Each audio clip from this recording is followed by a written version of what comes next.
across the UK, on DAB+, on your smart speaker, on your smart TV, and on your side. This is Talk.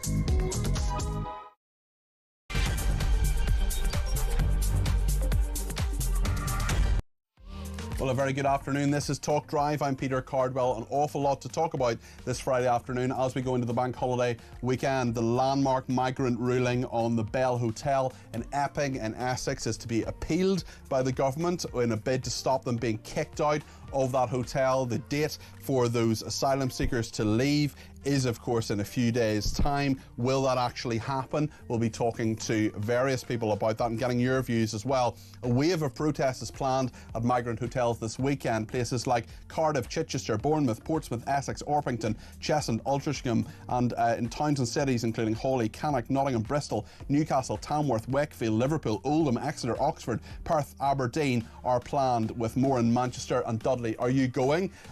Let's hope everything is peaceful and there aren't any arrests. We know as well that Stand Up to Racism and other anti-racist groups, as they would style themselves, are going to have counter-protests, as well as the government is proposing using student digs, colleges and disused tower blocks to replace migrant hotels. It'll be very interesting to see what actually happens, especially as there are fissures, I think, problems in the backbenches of the Labour Party. At least two MPs saying a Rwanda-style deal might be the way forward. We'll also talk about woeful woke trigger warnings and issues from climate anxiety to classism. We'll talk about the autumn of discontent, the Notting Hill Carnival that is coming, and officers feeling very much at risk there.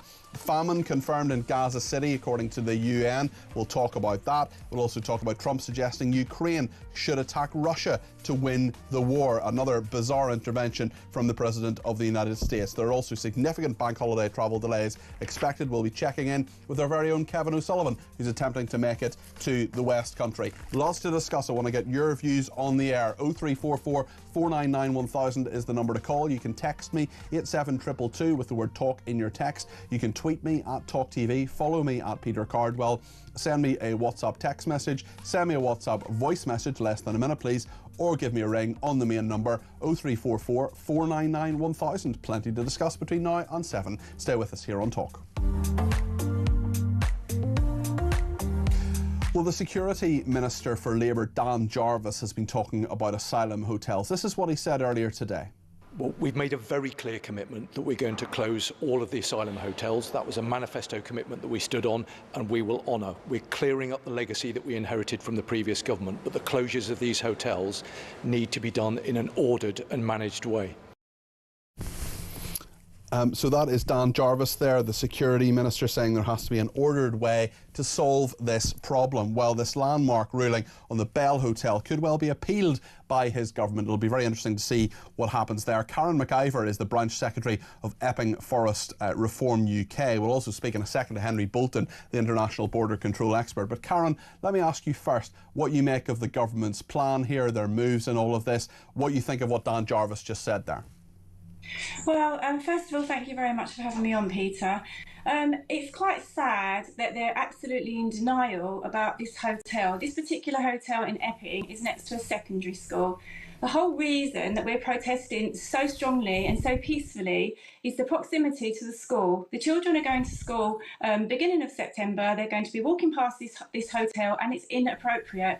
I think they should reconsider. I think they should accept that they've lost this case and just move on. Move the people out, process them at the hotel, whatever the outcome is, detain, deport, whatever the outcome is, and just close this hotel. This hotel is inappropriate, and that's what we've been calling for. Where do you think these people should go? Well, that's a job for the government to decide, because they're clearly not trying to put people off coming, because they're coming in their droves. So I actually think they should go around the back of Downing Street and around the back of where Yvette Cooper lives and where Keir Starmer lives and all their families live, and see how they like it. I expect they wouldn't like it. They're not listening. I expect they wouldn't like it, and I expect they wouldn't like it any more than the people of Epping. Any more than the people of Epping do. They're not listening to their people. They are not listening, and all the way through this, they are not listening. Look, appreciate your intro there. How many people are protesting around the country this weekend? Clearly, they are not listening to their people.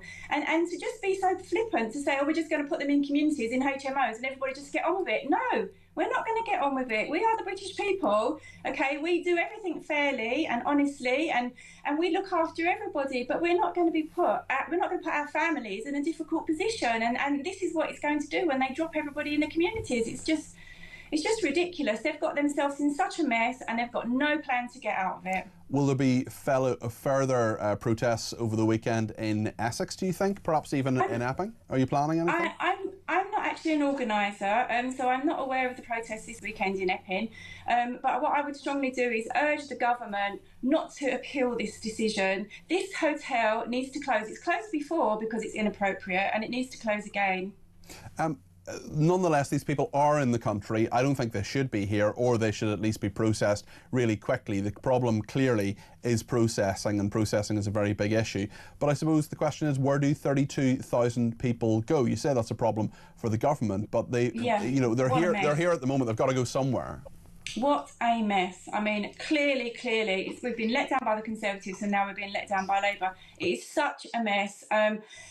You know, where do you put 32,000 people in one hit? You know, it isn't really a one-hit answer, is it? You know, there's a lot of thought got to go into it, a lot of planning, and that hasn't happened. And now they're panicking and reacting instead of planning. And still the people keep coming. I mean, you know, where's the deterrent to stop these people from coming? What is your gut instinct, Karen? What do you think will happen over the next few weeks? Because this is an 11th hour plan here, and if the government doesn't win its appeal, well, it could be just a few days' time before the Bell Hotel goes.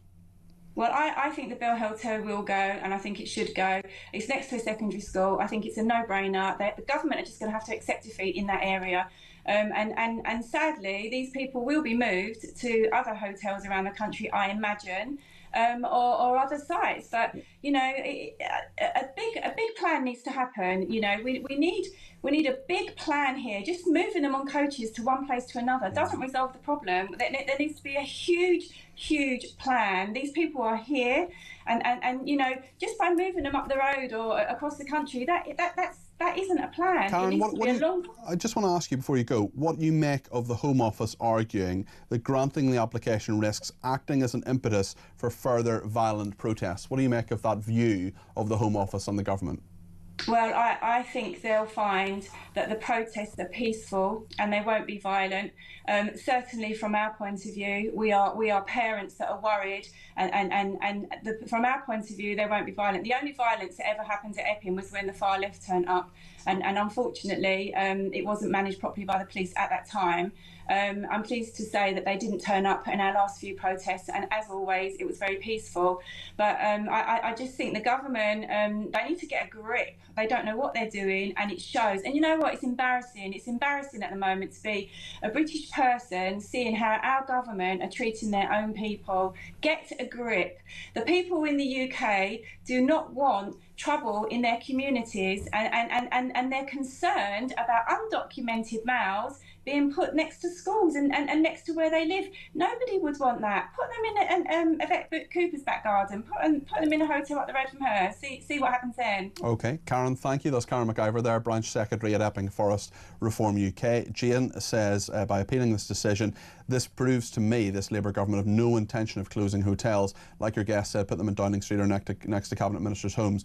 The government has said, of course, to be fair to them, that they want to close hotels by 2029. The problem is, where do these people go? And if they can't get the processing sorted out, which is one of the main issues when it comes to migration, well, you're going to have 32,000 people and they've got to be somewhere. Many people will say they shouldn't be here in the first place. I agree with that. There are many people who say that they should be, had it been sent back in the first place. I agree with that. Alison for Grays Essex says, why doesn't the King step in and put them all in his unused palaces? Plenty of rooms available there. Let's speak to Henry Bolton, International Border Control expert. He's also the Social Democratic Party spokesman for Foreign Affairs, Defence and Security.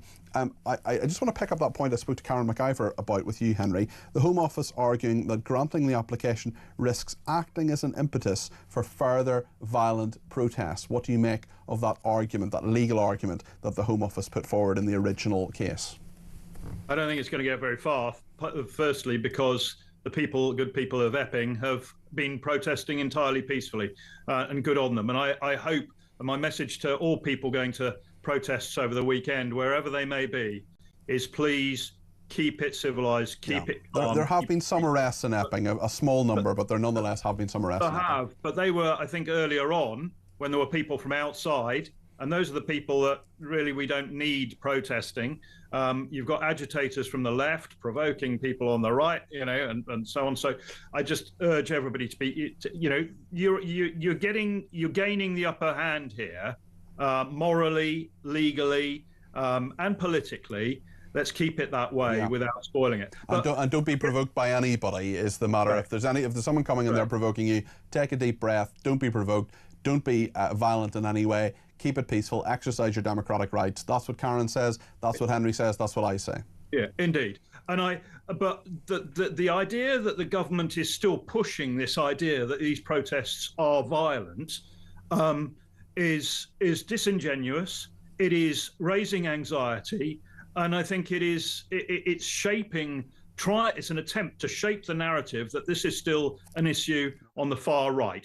It is not. The entire country is fed up to the back teeth of the failure of leadership and planning in government to get ahead of the curve. Look, the reality is that nothing is deterring these people coming across on boats. The reality is, because the numbers are increasing. 111,000 in the last year. Correct. 20, but that's the asylum claimants. I think, they're not all people from the boats. 27,000 were people who've come in on student visas who are claiming asylum. So there's all sorts of ways that people are coming in. They're still coming in on the back of trucks. The problem is this government, and it is in a seat now. I mean, you can blame the Conservatives as much as you want.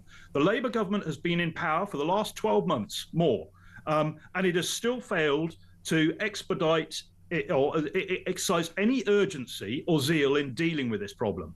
Do you not think a single thing that they have done has helped in any way? They announced a raft of policies. They talked about what they call the one-in, one-out policy. They talked about trying to throw people in prison who put ads on TikTok. There was a sort of a 10-day, 2-week period there where there seemed to be a policy every day. Has none of those had any impact whatsoever? No, that I can tell. And the other thing, Peter, is just to try in an attempt, a real attempt to inject some urgency into this government. And I'll come on to what it should be doing in just a second, if I may. But the number of people now crossing the Mediterranean as we speak is increasing. And there is a correlation between the number of people who cross the Mediterranean, and then there's obviously a time lag because people move, but it can be 8 months to a year. But then the numbers increase here. If there's an increase across the Mediterranean, but it's the central route of the Mediterranean I'm talking about now, which there is at the present time, then the numbers will go up here 6 to 12 months later. There is that's a steady pattern. Now, the government doesn't seem to be paying any attention to that sort of forward planning. They've told the country that they were going to close down the hotels, but they're closing them down so slowly because they've got no other sort of realistic plan, that actually the number of people coming across the channel maintains, in fact, increases the pressure on those hotels. So they're not able to close those hotels. Hence, we've got the Bell in Epping, which was, as your previous speaker correctly said, closed earlier under the previous government. So the only way of dealing with this, Peter, is for the government to decide this is a national emergency, put the resources into it. I don't care. Mobilise units in the army, mobilise members of the reserve forces, and start putting the resources into this, the planning resources and the material engineering resources to establish detention centres for every single one of these people. And if you detain them securely, and the SDP policy is on ascension, somewhere that's not even on UK soil, then you are going to have a deterrent effect. People are not going to come to the UK if they find themselves on an island in the middle of the Atlantic somewhere. So that's the government, wherever it is, the government must find a strategic solution to the accommodation problem. But the government is showing absolutely no enthusiasm to do so. Dame Angela Eagle, the immigration minister, is talking about this as though it's just a kind of an awkward situation. Well, Dame Eagle, this is not an awkward situation. You have the British population sitting in front of you, getting more and more angry with your failure to deal with And we're going to see that over the weekend. We're going to see that anger manifested. We are. Yeah, well, Henry, thank you. That's Henry Bolton there, the International Border Control expert. And as Henry says, as Karen McIver says, as I say, if you are going to be protesting over the weekend, there are 27 different protests that we know about. If you're going to take part in that, please do so peacefully. By all means, exercise your democratic right. I'm not telling anybody not to go there. In fact, I think it's absolutely fine that you do, because there's a lot of anger there. Just keep it legal. Stephen in East Yorkshire has given me a ring, 0344 499 1000. Stephen, what would you like to say? Well, I remember not too long ago there was the Home Secretary holding up a sign saying refugees welcome. That's right. As she's in a multi-bedded property, surely she can start to take some of them. Or the King said, we don't believe in borders, or the spare rooms at Buckingham Palace. Yeah, it's almost as if some of these people say one thing and do another. There's a word for it. What is that word, Steve? Oh yes, hypocrisy. That's right, isn't it? Hypocrisy, absolutely. Yeah, I mean, the other aspect of it for me personally would be, well, the Home Office has helped create this problem. I know they always say that we're only acting on the government's things, but all the sort of like Simon Case and Chris Wormald and all of the Antonia Romeo, they all live in massive properties in the home counties with more than one bed. Why can't they be putting them up instead of them going into... Well, listen, I think that's a fair question, and thanks for posing it, Stephen. Appreciate that. That's Stephen in East Yorkshire.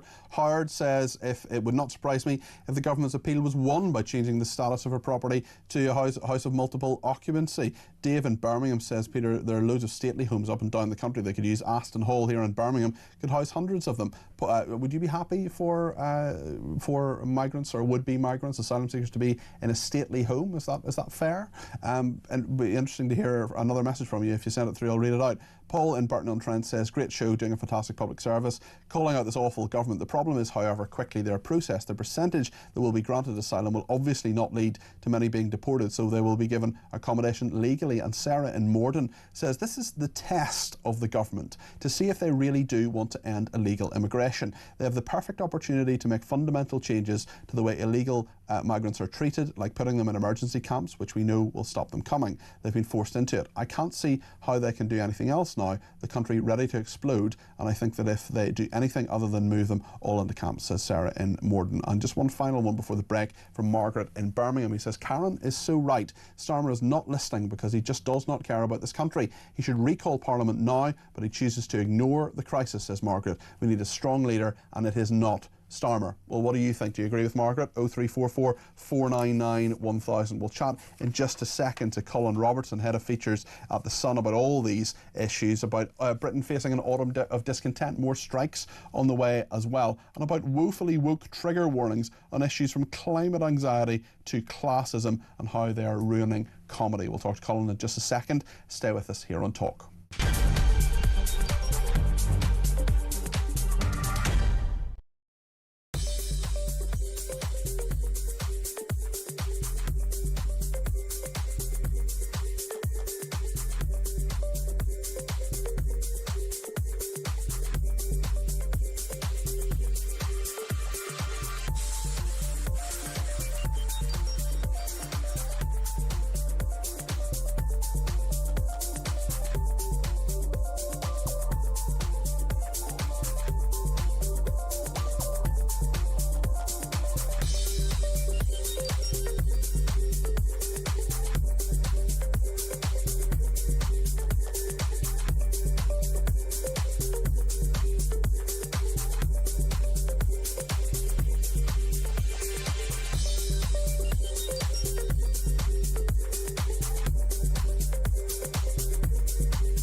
government has its way, and in particular Mad Ed Miliband, we will be literally hoist on the petard of this ludicrous net zero business. And the idea that you should boil your kettle when the wind's... I mean, help me, mother. Well, also it demonstrates, doesn't it, Neil, the fragility of renewables for energy supply. Well, I mean, the extraordinary thing is that we've now become so dependent upon these intermittent sources of energy. Yeah. The wind doesn't blow all the time. Obviously, the sun doesn't shine all the time.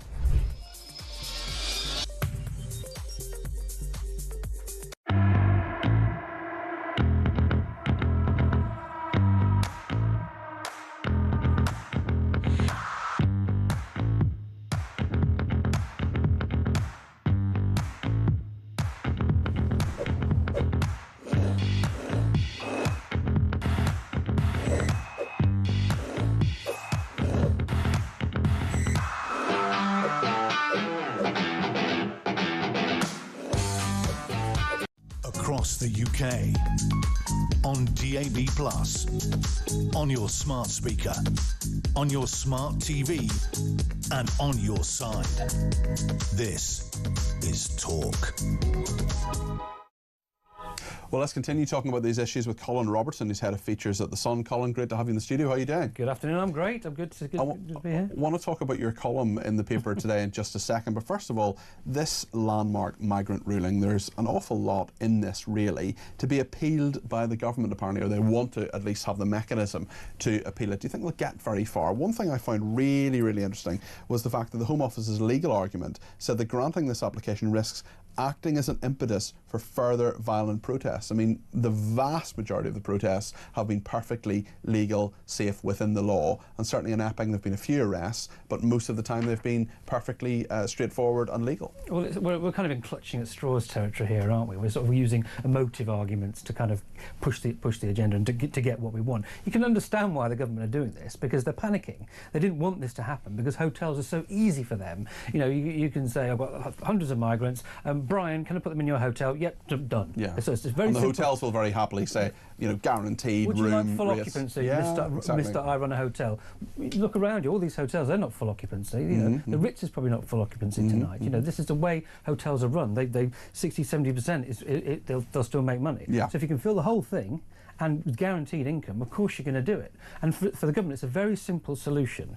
It doesn't involve, I mean, you know, we've heard the border minister today is talking about what they should have been saying the other day, which is where they're going to, you know, this dispersal accommodation in tower blocks and old student accommodation, that sort of thing. The government might see that as being slightly harder to deal with because there's more variables you've got to get, you know, make sure things are safe, there's no asbestos, this, that and the other. Yeah. So they just think, oh, well, that sounds like hard work, let's just go with the hotels. So we'll just keep pushing. Why wouldn't they keep pushing and go for an appeal? Because it's easier for them. And they can say, well, you know, their argument is, yes, we've told you that we want to phase out hotel accommodation for migrants, but we still need some right now, so, you know, bear with us and hopefully that will swallow the argument. But I think they are clutching at straws.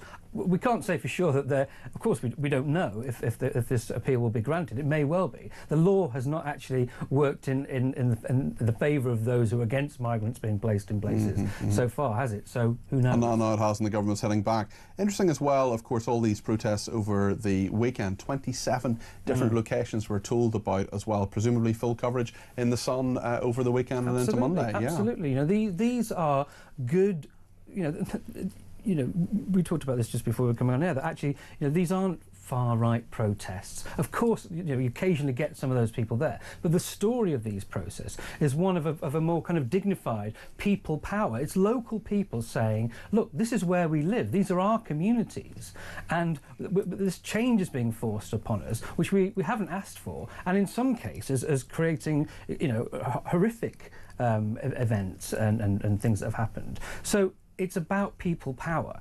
And now you're seeing more people saying, well, actually, hang on, it's worked in Epping, and we're frustrated, and we feel a lot of people in this country, certainly and especially we hear this from our readers, and I know you hear it from your listeners who ring in, they feel completely powerless. Yeah, totally. Well, now you're sort of seeing... Although I think there is a slight change here, because you have widespread protests. You also have political leaders like Kemi Badenoch saying to her councillors, and Reform as well, saying, make these applications, do a sort of carbon copy or some version of this legal action and get these hotels closed down. I just want to take just briefly a comment here from Damien, who says, I don't get it, over 50,000 migrants arriving since Labour got into power, yet 30-something thousands are in hotels, plus you have all the other ways they're coming in and claiming asylum. Where are those people? Well, quite a few of them are processed, so they come out of the system. 76% of them are given asylum, the other 24% aren't, and certainly some of those people are removed, but not enough. It's only been about 4,500 in the last year, despite the government going on and on and on about, we've removed 40,000 people. No, you haven't. Sending a polite email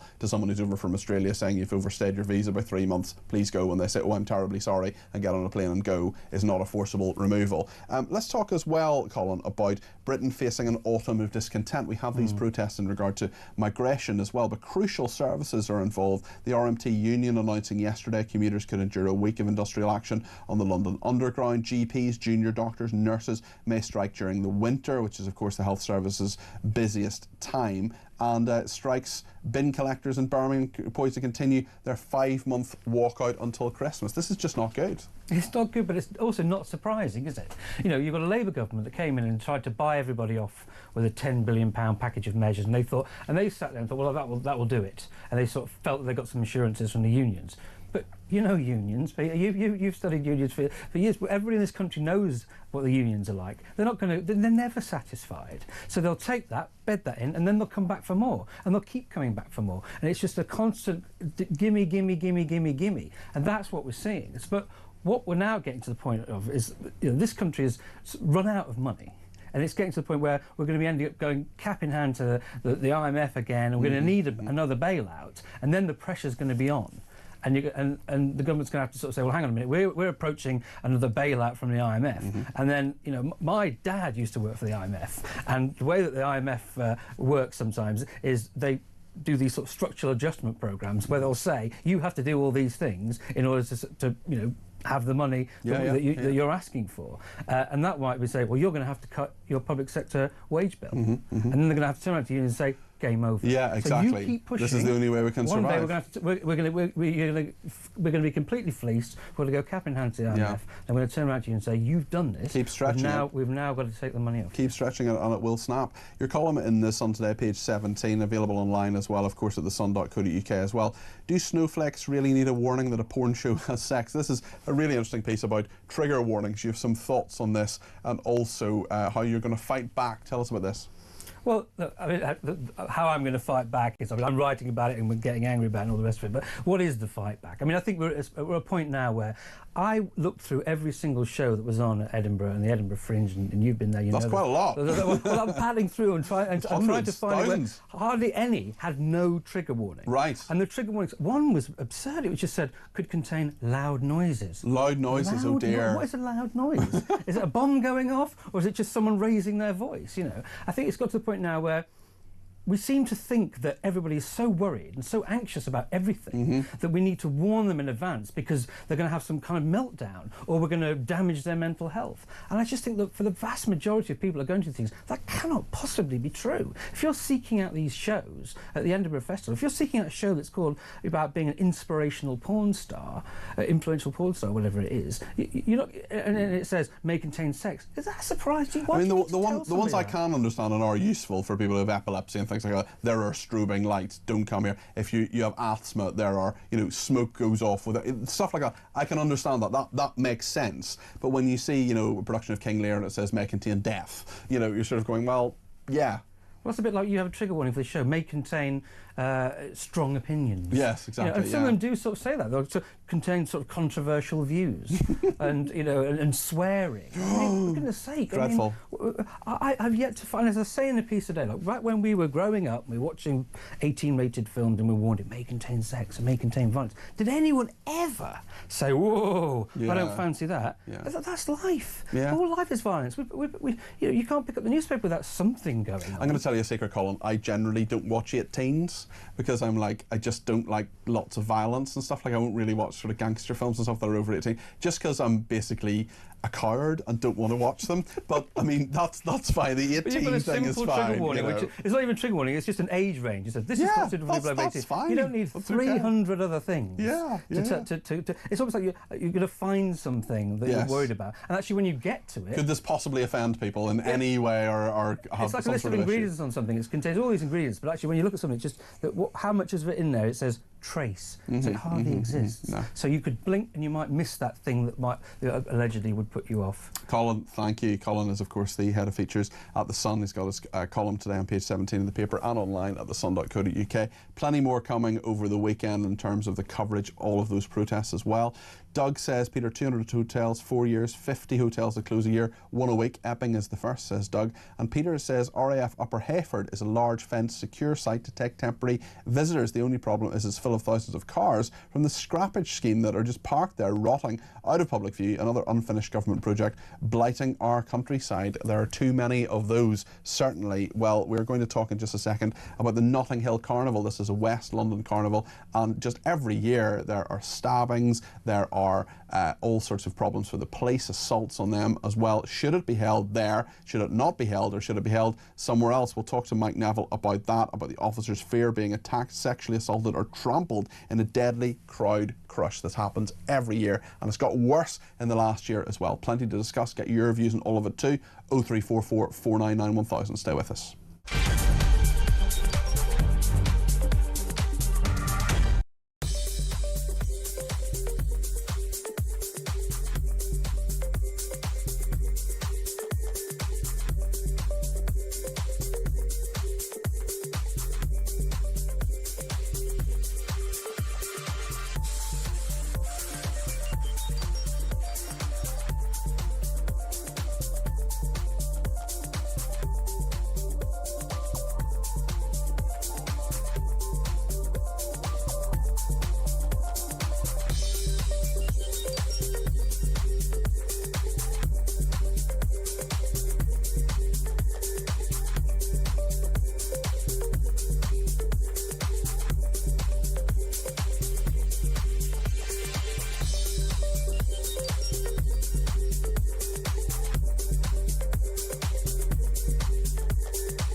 Across the UK, on DAB+, on your smart speaker, on your smart TV, and on your side. This is Talk. Well, thank you so much to everybody who has been in touch, including on Twitter. Brian Shepherd says, Peter, it's staggering Labour had 14 years to prepare for government and they have been woefully inadequate despite claims they had fully costed plans. It was pure fantasy. In all my years, I'm amazed how poor our modern day politicians really are, says Brian. And Angela says, Henry Bolton is right.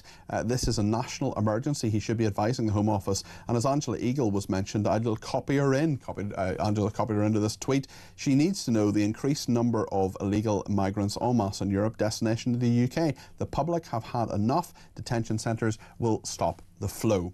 Well, one other Home Affairs issue, one thing for the police to deal with, is of course the Notting Hill Carnival. Now this happens in London. There's about 1 million people go to it. I, for a record-breaking 41st year in a row, will not be one of them. But the Metropolitan Police have put out their plan in order to keep people safe, or attempt to. Some of the statistics are absolutely staggering. Last year there were 8 stabbings in total, 61 assaults on police officers, and a total of 349 arrests. Earlier, the Metropolitan Police Commander Charmaine Brenya spoke about how the police will manage this huge event. So last year there were 8 stabbings, and unfortunately and tragically 2 people were murdered. That is absolutely at the forefront of our minds as we enter Carnival this year.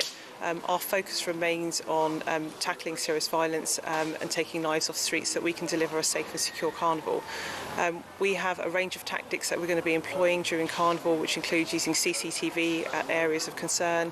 The police will have powers, for example, stop and search, take dangerous knives and weapons off the streets.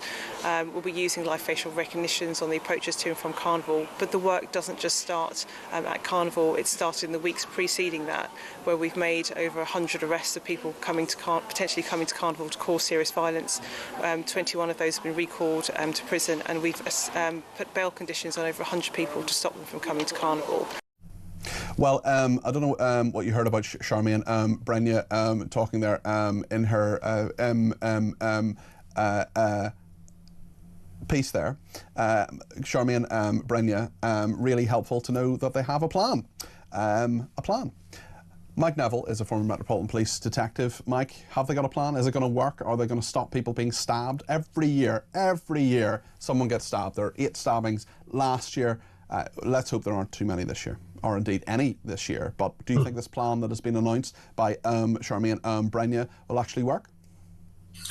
Well, they've actually done something, haven't they? So you got to admire that there's been some build-up to this, making 100 arrests, putting all these bail conditions in. When I was involved in the Carnival, they'd be using people to seek information. But really, Peter, you've got to ask yourself, if this was any other event, if this was a white working-class mass sports event, would the police go to so much trouble, or would they say, oh, it's either cancelled or moved?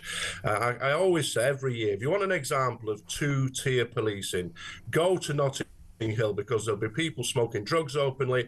They'll try and dance with the female officers as though they were in the manner of a sexual assault, and there'll be all sorts of abuse at the police and stabbings.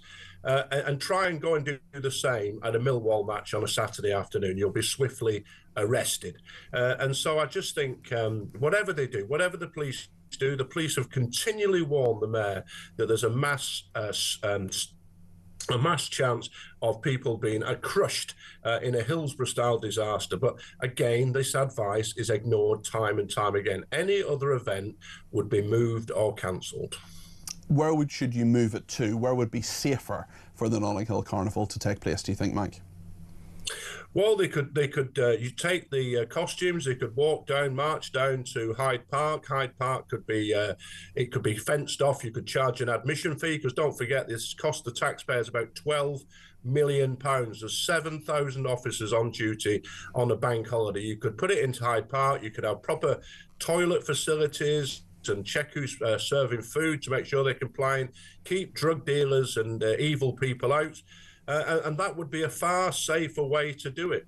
And the people who actually live in that area, it's a very nice area of London. I know one person who lives there who goes out for the weekend, goes and stays with a friend somewhere else. I know a lot, I've heard and seen in that area of London, and I don't want to be too London-centric, because of course we never forget that 82% of our viewers and listeners don't live in London, but it is one of those things people know. It is a national event, and I know that there are people who live in Notting Hill who board up their homes, who go away for the weekend. It's often not people actually in Notting Hill in that area who are enjoying the festival. For many people, they do enjoy it. There are 1 million people there, and if you only have 349 arrests, that is a small number in comparison to 1 million people. But as you say, Mike, there is blatant criminality, drug taking, assault that takes place that just isn't dealt with. And actually, when you look at what the Police Federation has said as well, Simon Hill, who's the Deputy General Secretary of the Metropolitan Police Federation, said officers are concerned about the crowd density. It is physically possible to be 6 feet away from a colleague and for you not to be seen or to not see them. Officers are very much isolated due to the density. In those isolated moments, then really they're at the mercy of the crowd. If you have people in there intent on causing harm to officers, I'm especially concerned about some of our female colleagues who report being sexually assaulted. It's just not acceptable. They don't go to work to be sexually assaulted. It must be dreadful for them. Some of our female colleagues are slight in build. They cannot defend themselves against a dense crowd. Well, you say the Police Federation are exactly right. And people will look at this and think, I'm not in London and my Remembrance Day, the police couldn't attend the Remembrance Day service, or my local flower show was cancelled. Why is this allowed to go on? The amount of money it costs is outrageous for the taxpayer. People who are going to this, you say there's 1 million people. To be arrested at Notting Hill, you've got to really try to be arrested at Notting Hill, I would suggest. If the same criteria at football matches was applied at Notting Hill, there'd be thousands of arrests, but people are allowed to get away with things, and that in itself is unacceptable, and it just brings up this accusation of two-tier policing that people don't want to see. There are a lot of people who go there and want to enjoy themselves. That's acceptable if they want to go there and do that. Mike, thank you. That is Mike Neville, the former Metropolitan Police detective. Fern in Glasgow says putting Carnival in Hyde Park would also allow them to put knife arches at the entry points, which would reduce possible stabbings. Well, thanks for your thoughts on that, Fern. And your points on lots of other things are coming into the building. Migrant hotels, the famine in Gaza. We're talking about migration as an issue as well. Lots of hotel protests are happening over the weekend. Get your call in. We'll take some of those in a second. You can use the break to make the call. 0344 499 1000.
Government has its way, and in particular Mad Ed Miliband, we will be literally hoist on the petard of this ludicrous net zero business. And the idea that you should boil your kettle when the wind's... I mean, help me, mother. Well, also it demonstrates, doesn't it, Neil, the fragility of renewables for energy supply.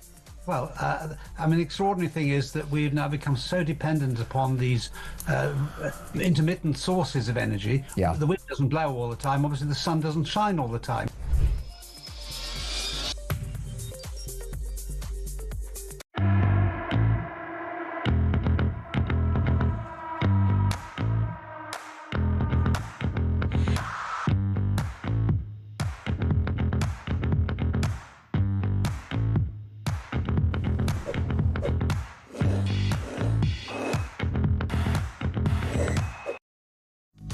across the UK.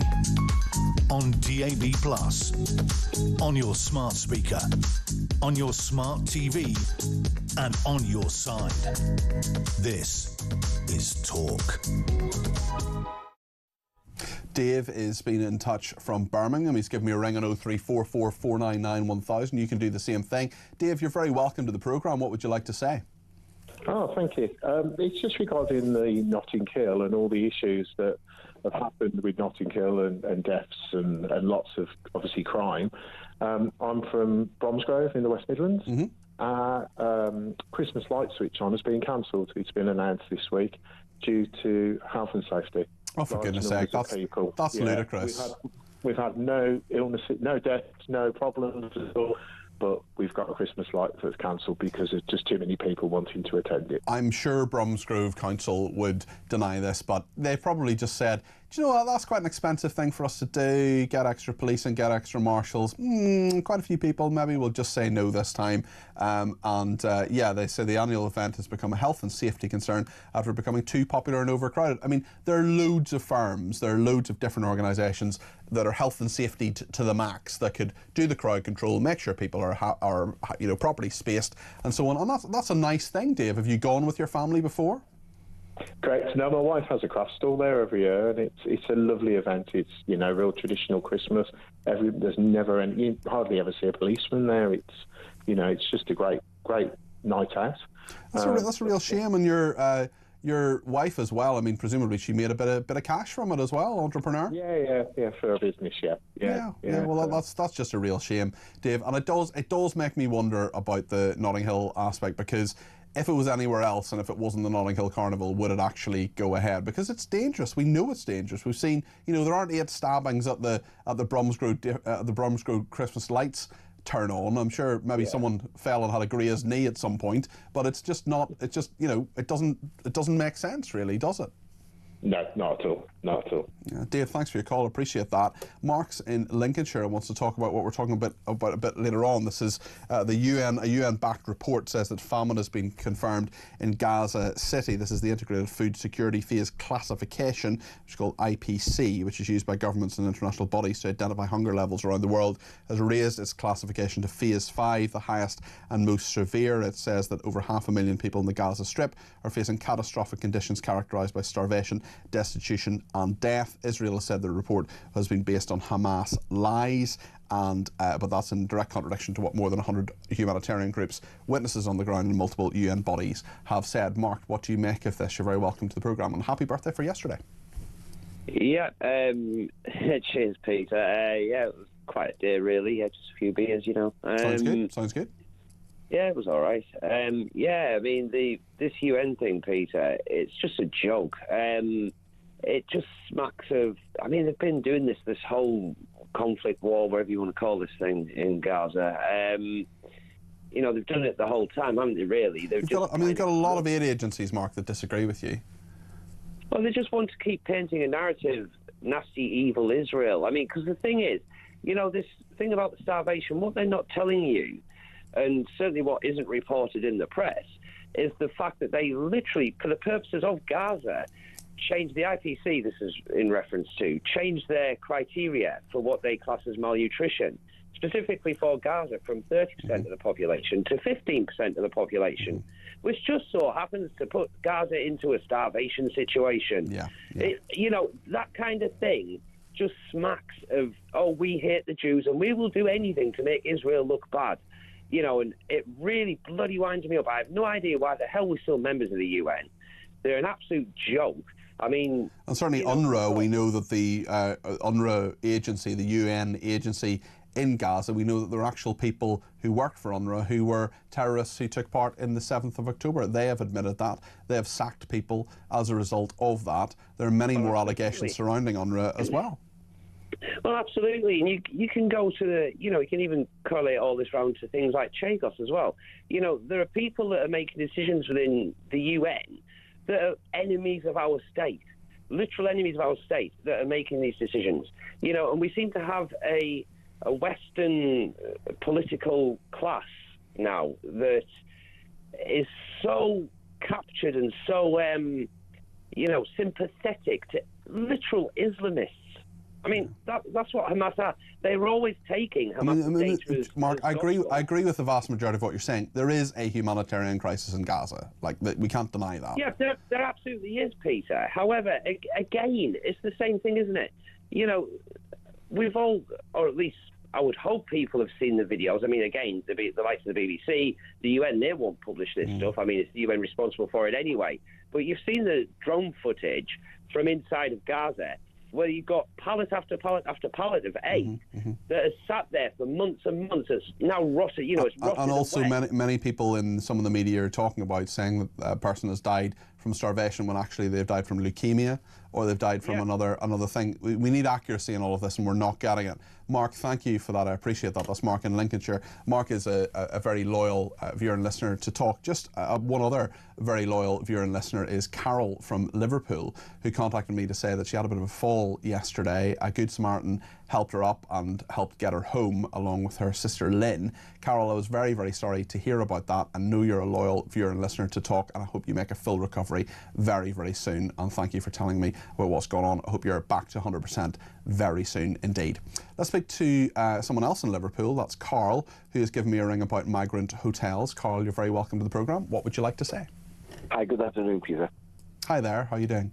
Yeah, I'm good, thank you. It's just on the migrant hotels. I say we don't have a responsibility in my eyes to house these men in hotels. I have a feeling where we should just, their dinghies land, they're straight away taken from the dinghies back onto a boat and taken back to France. We've paid them nearly £1 billion to help solve this, and I mean, where's that money gone?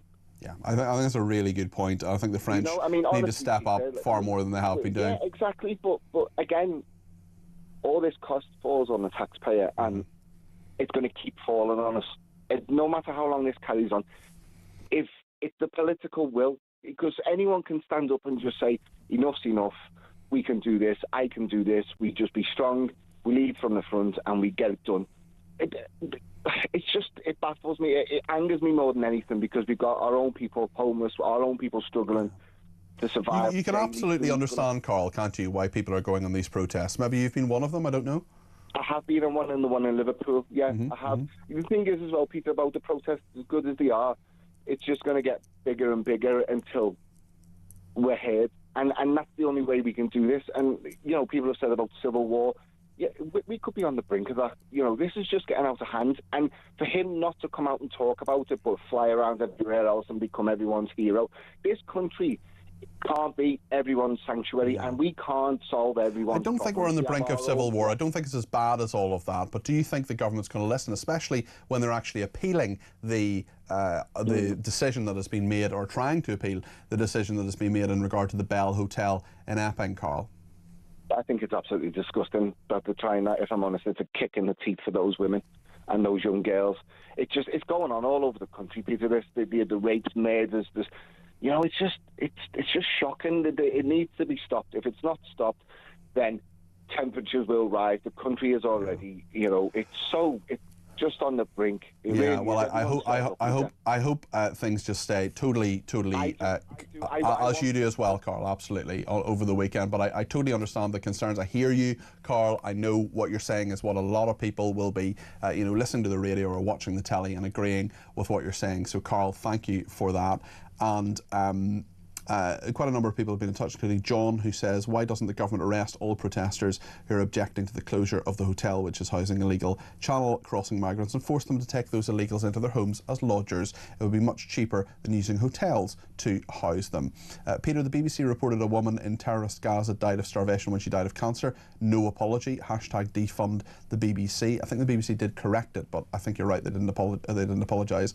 Neil also says, remember my home village of Woodhall Spa in Lincoln in Sherwood, the oldest Christmas fair was cancelled due to health and safety costs. I bet you 50p Notting Hill will turn very nasty, says Neil in Labour obliterated Wales. Neil, I'm afraid I don't take that bet, not just because 50p is slightly out of my price range, but also because I think you're absolutely right that it will turn nasty. Every single year there are arrests, there are stabbings, which is just awful. I mean, there are a million people who go to the Notting Hill Carnival. Many of them have a really good time, many of them have a safe time. People bring their kids, people have a nice time. And I don't want to just be all doom and gloom saying it's all dreadful. It's clearly not all dreadful, but it's also clearly not safe. And I personally would not go to the Notting Hill Carnival unless I was absolutely sure that things were going to be okay. And we can't have that guarantee. We've never had that guarantee. And here we are again with 349 arrests and 8 stabbings last year. We'll keep a very close eye on it, of course, this year as well.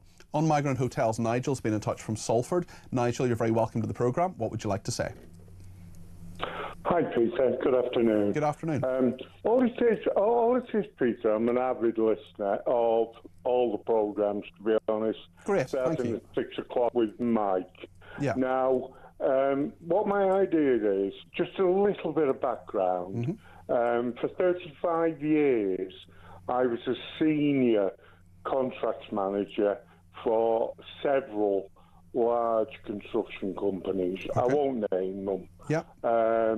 We built, amongst other things, vast distribution and storage warehouses that, because of the economic downturn, are now not being used. Okay. Now, these warehouses are state-of-the-art.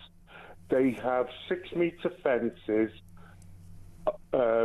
around them. They have the latest digital CCTV, and they have security. And they're standing empty, Nigel.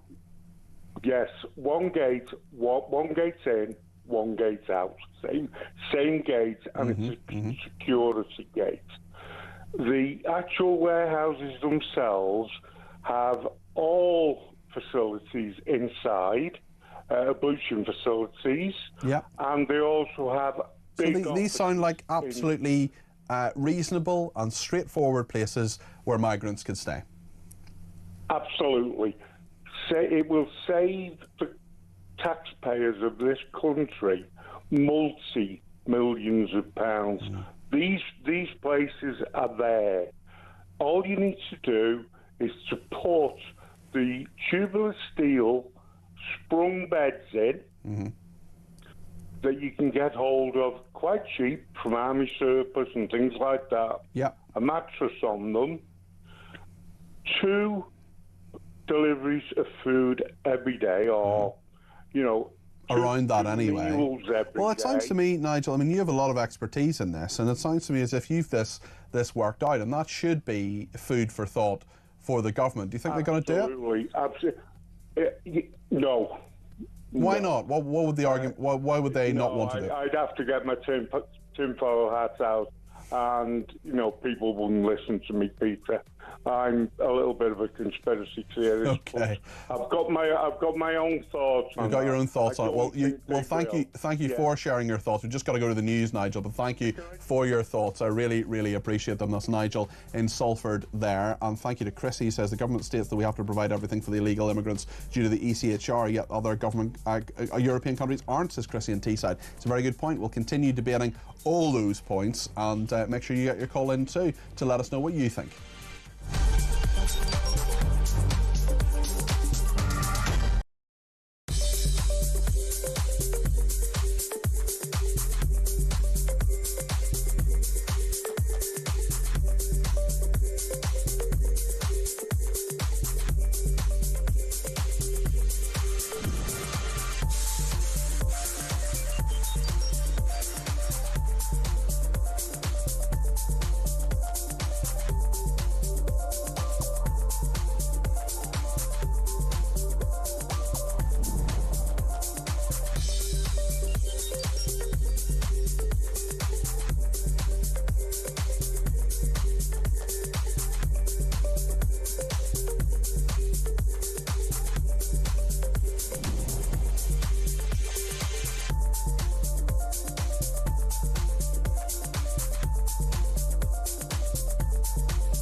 across the UK, on DAB+, on your smart speaker, on your smart TV, and on your side.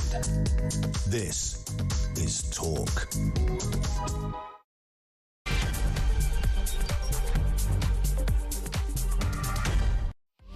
Hello, it's just gone 5 o'clock. This is Talk Drive. I'm Peter Cardwell. Thank you so much for your company. Lots to talk about in regard to the Bell Hotel, the many protests that are happening about asylum hotels over the weekend. 27 planned right across the country. Landmark migrant ruling to be appealed by government, says the Times. This is the Bell Hotel idea that it should close. The government is appealing that.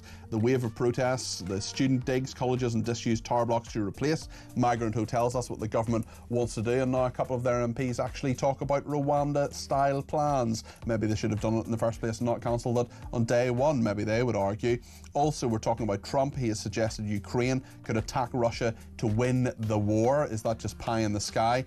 We'll talk about bank holiday travel delays. Lisa Minnow will be with us, as will our very own Kevin O'Sullivan, who's trying to get to Cornwall. We'll talk about the sport this hour as well, and also take a peek inside the sun before the end of the programme to see what's in the paper tomorrow. Lots to discuss and lots coming from you as well. 0344 499 1000 is the number to call. You can text me at 7222 with the word talk in your text. You can tweet me at talkTV. Follow me at Peter Cardwell. You should, you can send me a WhatsApp text message. You can send me a WhatsApp voice message as well. Less than a minute, please. We'll play those out on the air, and you can give me a ring on 0344 499 1000. Thanks so much for your company. I'm here between now and 7. Stay with us here on Talk.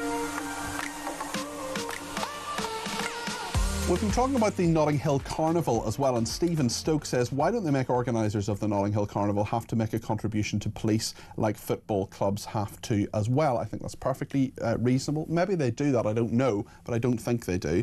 John says, on the eve of the Notting Hill Carnival, we should all wish Metropolitan Police and all blue light workers good luck and a safe weekend, says John on Twitter. Amy says, the government doesn't listen to what the people want, so I'm not surprised that they are appealing this decision. I've got a feeling there will be an urgent question tabled when Parliament is back from recess, and the Prime Minister will be asked about it at PMQs. Dallas Nash has been in touch as well and says, Peter, I'm not trying to defend thugs at Notting Hill, but if the release says that some of the female officers are slightly built, well, it was actually the Police Federation talking about that, so the union of police officers, just for accuracy's sake, but you know the sentiments there, Dallas.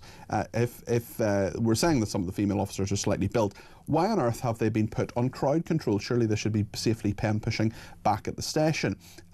Thank you also to the person who has said that I shouldn't have been so nasty to the female police officer for saying and she did say quite a lot, and I do think these people should have very good media training before they go on the media. I'm not perfect, I and some of the time as well. Maybe I should have been a bit nicer to her, so I'll take that on the chin. And thank you to Angie, who says, love how you say coward, your accent really shines through.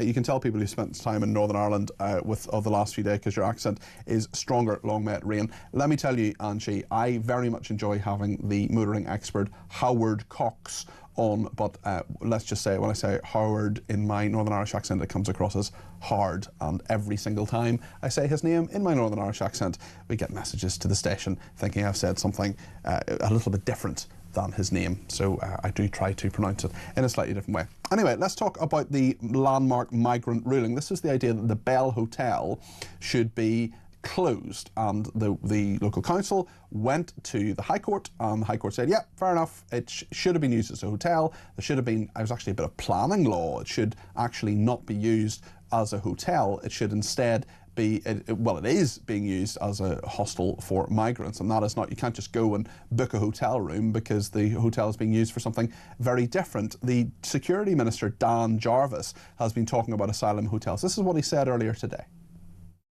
Well, we've made a very clear commitment that we're going to close all of the asylum hotels. That was a manifesto commitment that we stood on, and we will honour. We're clearing up the legacy that we inherited from the previous government, but the closures of these hotels need to be done in an ordered and managed way. An ordered and managed way. So the government wants to do it on their terms, essentially. It's very interesting because the government has said they want to close all the asylum hotels by 2029. Let's talk to Sir Geoffrey Clifton-Brown about this. He's the Conservative MP for the North Cotswolds. Geoffrey, good afternoon to you. Good afternoon to you. What do you make of different councils like Broxbourne, for example, that want to follow what Epping is doing. We have heard from the government that they're appealing this. They want to make sure that the Bell Hotel in Epping doesn't close, and if it closes or the migrants are taken out of it, that it will be done on their terms. What do you make of this? Well, I think you can take two sides to this argument. I can well understand the local residents in Epping being absolutely furious about this. And I think that their council was quite right to try and find a way to stop this Bell Hotel being used for asylum seekers. Obviously, the government won't want this to be rolled out more generally, because that gives them a huge problem as to where to put all these asylum seekers. And we're just getting too large a numbers, and they've got to be put somewhere, and that is a huge, huge problem for the Home Office. And 32,000 people, Jeffrey, where would you put them? Well, I would be working very hard to reduce that number.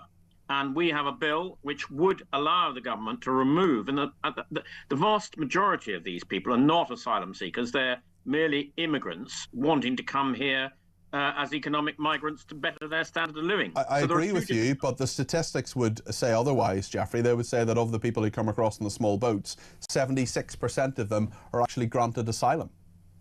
Well, that's not as my understanding. I understanding that 37% or 41,000 of the asylum claimants had previously worked in the UK, and a further 46,000, 39%.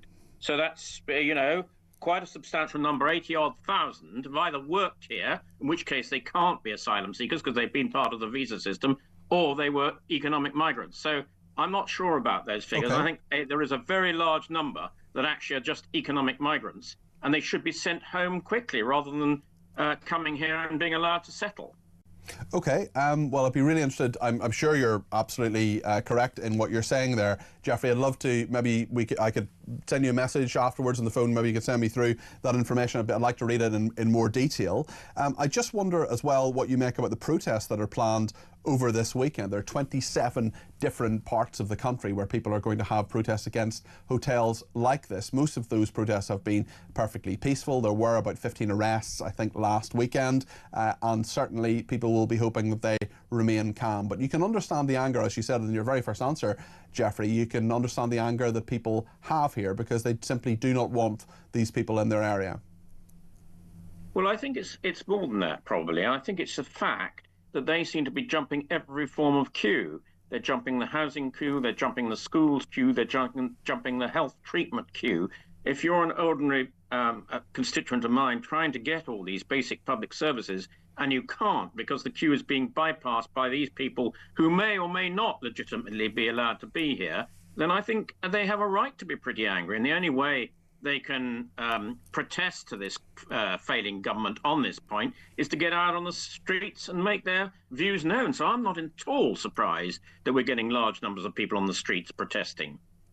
Yes, we just have some breaking news, Jeffrey. I don't want to put you on the spot, but I imagine you will have an opinion on it. This is Lucy Connolly, the woman who was jailed for sending a tweet which she admitted and pled guilty to inciting racial hatred. There's a huge controversy, of course, over the fact she was sent to prison. The sentence was 31 months, although she's now out after serving about a third of that. She's told The Telegraph she's considering legal action against the police following her release from prison for stirring up racial hatred against asylum seekers online, saying, "I do think the police were dishonest in what they released and what they said about me, and I will be holding them to account for that." I wonder if you have a reaction to that, Jeffrey. Well, I think the whole way that issue was handled was wrong. Whether she should have been prosecuted or not, I think, is a big question. But even if she had been prosecuted, I think the judge should have given her a thorough rap over the knuckles, possibly given her some form of community sentence to do some clearing up or work in the community. But to actually put somebody for an offence like that into jail when our jail places are so short and we're having to release people from jail who've really probably committed far more serious, release people early from jail who've committed far more serious offences, I think a lot of ordinary British people would find totally, totally wrong. Yeah, it'll be very interesting to see what happens with that proposed legal action. I'm sure we'll hear more from Lucy Connolly as time goes on. Geoffrey, I know as chairman of the Public Accounts Committee, you keep a very close eye on how things work in this country, what works and what doesn't, and whether money is being spent correctly. What do you make of this idea of an autumn of discontent, the RMT union announcing yesterday commuters could endure a week of industrial action on the London Underground from the start of September? Strikes could be followed by months of walkouts across the public sector. GPs, junior doctors, nurses perhaps striking during winter. That's of course the health services busiest time of the year. And the misery in Birmingham, bin collectors poised to continue their 5-month walkout. What does this say, do you think, about how the power of the unions and also the fact that there is so much discontent in so many working people who want their pay and conditions to be better in their view? Well, I think the problems with all of this started when one of the government's first actions when they came into office in July 2024 was to give the junior doctors a 26% pay increase without any productivity arrangements attached to that. And now we've got the junior doctors on strike again for quite a double-digit pay increase. And then, of course, everybody else thinks, well, the junior doctors got it. We should go on strike ourselves. So I think this sort of winter of discontent is entirely predictable, and I don't know how the government is going to deal with it. It's going to be very, very tricky indeed, but there simply isn't the money, in my view, looking at all the figures nationally, to actually give in to large public wage demands, so they're going to have to resist them. And that, I'm afraid, is going to lead to strikes in all sorts of sectors. Geoffrey, thank you. Appreciate you joining us. That's Sir Geoffrey Clifton Brown there. He's the Conservative MP for the North Cotswolds. He's also the chairman of the Public Accounts Committee. Thanks to Tad Davison in Cambridge, who says this government is so tin-eared and dangerously so, in my view. They pursue a pathetic, discredited, woke doctrine as if they are right and everyone else is wrong. I wonder what part of illegal migrants are not welcome here. Do they not get? And can they not see how truly massive a problem it is now revealing itself on the horizon in southern Europe? Jen in Wolverhampton has some views on this as well. Jen, you're very welcome to the programme. What would you like to say? Well, it's about the government begging for all these houses for the migrants. Yeah. I just thought I'd let you know about my experience. I had a letter last year from an agent acting on behalf of their client wanting to buy a large amount of properties in our area. I said at the time, I bet that's for migrants. Mm-hmm. And then in about April this year, they started coming around and knocking on all our doors, demanding that we sell their houses. Really? And have any of your neighbours decided to sell up? I think a couple of them have, because funnily enough, a lot of them have been decorated in exactly the same way. Ah, that's interesting. Yeah, yeah. Well, I mean, the government would argue anyway, Jen, that these people have to go somewhere. But the fact is that you'll know in Wolverhampton and many other parts of the country as well, there are loads of people who'd love a nice house, who would love to live in a house like yours, people who have lived here all their lives, people who've paid into the taxation system. I mean, presumably you don't want these homes to be used for the purpose the government want them to be used? Well, if I wanted to move, I would put my house on the market myself. Yes, yes. But I've put a lot of time and money into this house, so, you know. Yeah. No, listen, I thank you for letting us know that. I mean, it just shows maybe how desperate the government are as well. I'm sure you have a lovely house and I'm sure many people want to live in it, but what do you think it says when they're actually knocking the door saying, will you sell your house? I will also add as well, it was pretty much you can name your price. Really? And, okay. Yeah, and we want a 28-day exchange. So now, really quick. Really quick. Can you imagine if you've lived somewhere for 10 years? Yeah. Trying to buy another house and move out in 28 days. Well, that's far too fast. I mean, I think my flat, it took 4 months or something like that. Jan, thanks for that. Really interesting call. I really appreciate you giving me a ring. I want to play a voice note now from Kelvin, who sent this in. This is what Kelvin has to say. I don't know about you, mate, but every time I hear a left-wing idiot or a Labour MP move its lips, I tend to hear this sound, and I think the rest of the country does as well.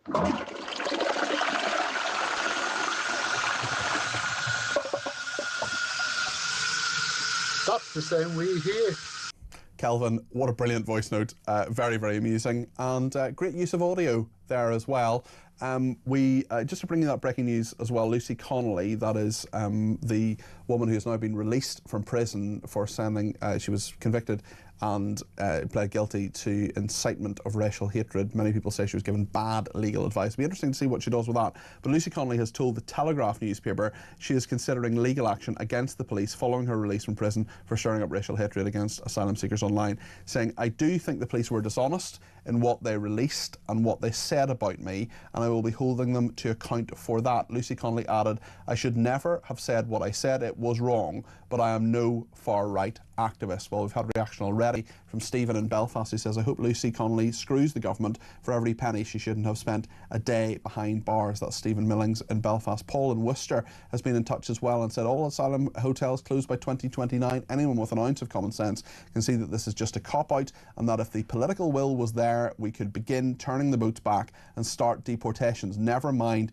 making the UK less attractive, and closing the hotels just moves the problem. It's far from a solution. Labour just don't get it." Leslie says, "Is Hermer going to reside over the Epping hotel appeal?" Well, he can't, but certainly Lord Hermer, who is the Attorney General and, in my strong belief, the most dangerous man in government, he would be someone who would be intimately involved in making the decision in regard to whether the Home Office appealed that decision. One more before the break. Ernie says, "Hi Peter, these councils are just full of hypocrites. They've shut down loads of small businesses over the years for breaking planning laws. Here we go again, one law for them and a different one for working class people who only want a safe place to bring up their children. Nobody knows who these people are in the hotels." Plenty more to discuss on all of this. Let me know your thoughts. You can send me a voice note if you want. It doesn't have to have a toilet flushing. You can just give me your opinion. 0344 499 1000. We'll talk to Simon Diggins in a second, my favourite military and defence analyst, about what Trump is saying. He said some really spicy stuff. Actually, we're also hearing that Canada could drop many retaliatory tariffs on US goods. And a famine has been officially declared in parts of Gaza for the first time by a UN-backed group. The Israelis say that is false and biased. We'll get Simon's opinion in just a minute. Let's get yours as well. 0344 499 1000.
Government has its way, and in particular Mad Ed Miliband, we will be literally hoist on the petard of this ludicrous net zero business. And the idea that you should boil your kettle when the wind's... I mean, help me, mother. Well, also it demonstrates, doesn't it, Neil, the fragility of renewables for energy supply. Well, I mean, the extraordinary thing is that we've now become so dependent upon these intermittent sources of energy. Yeah. The wind doesn't blow all the time. Obviously, the sun doesn't shine all the time.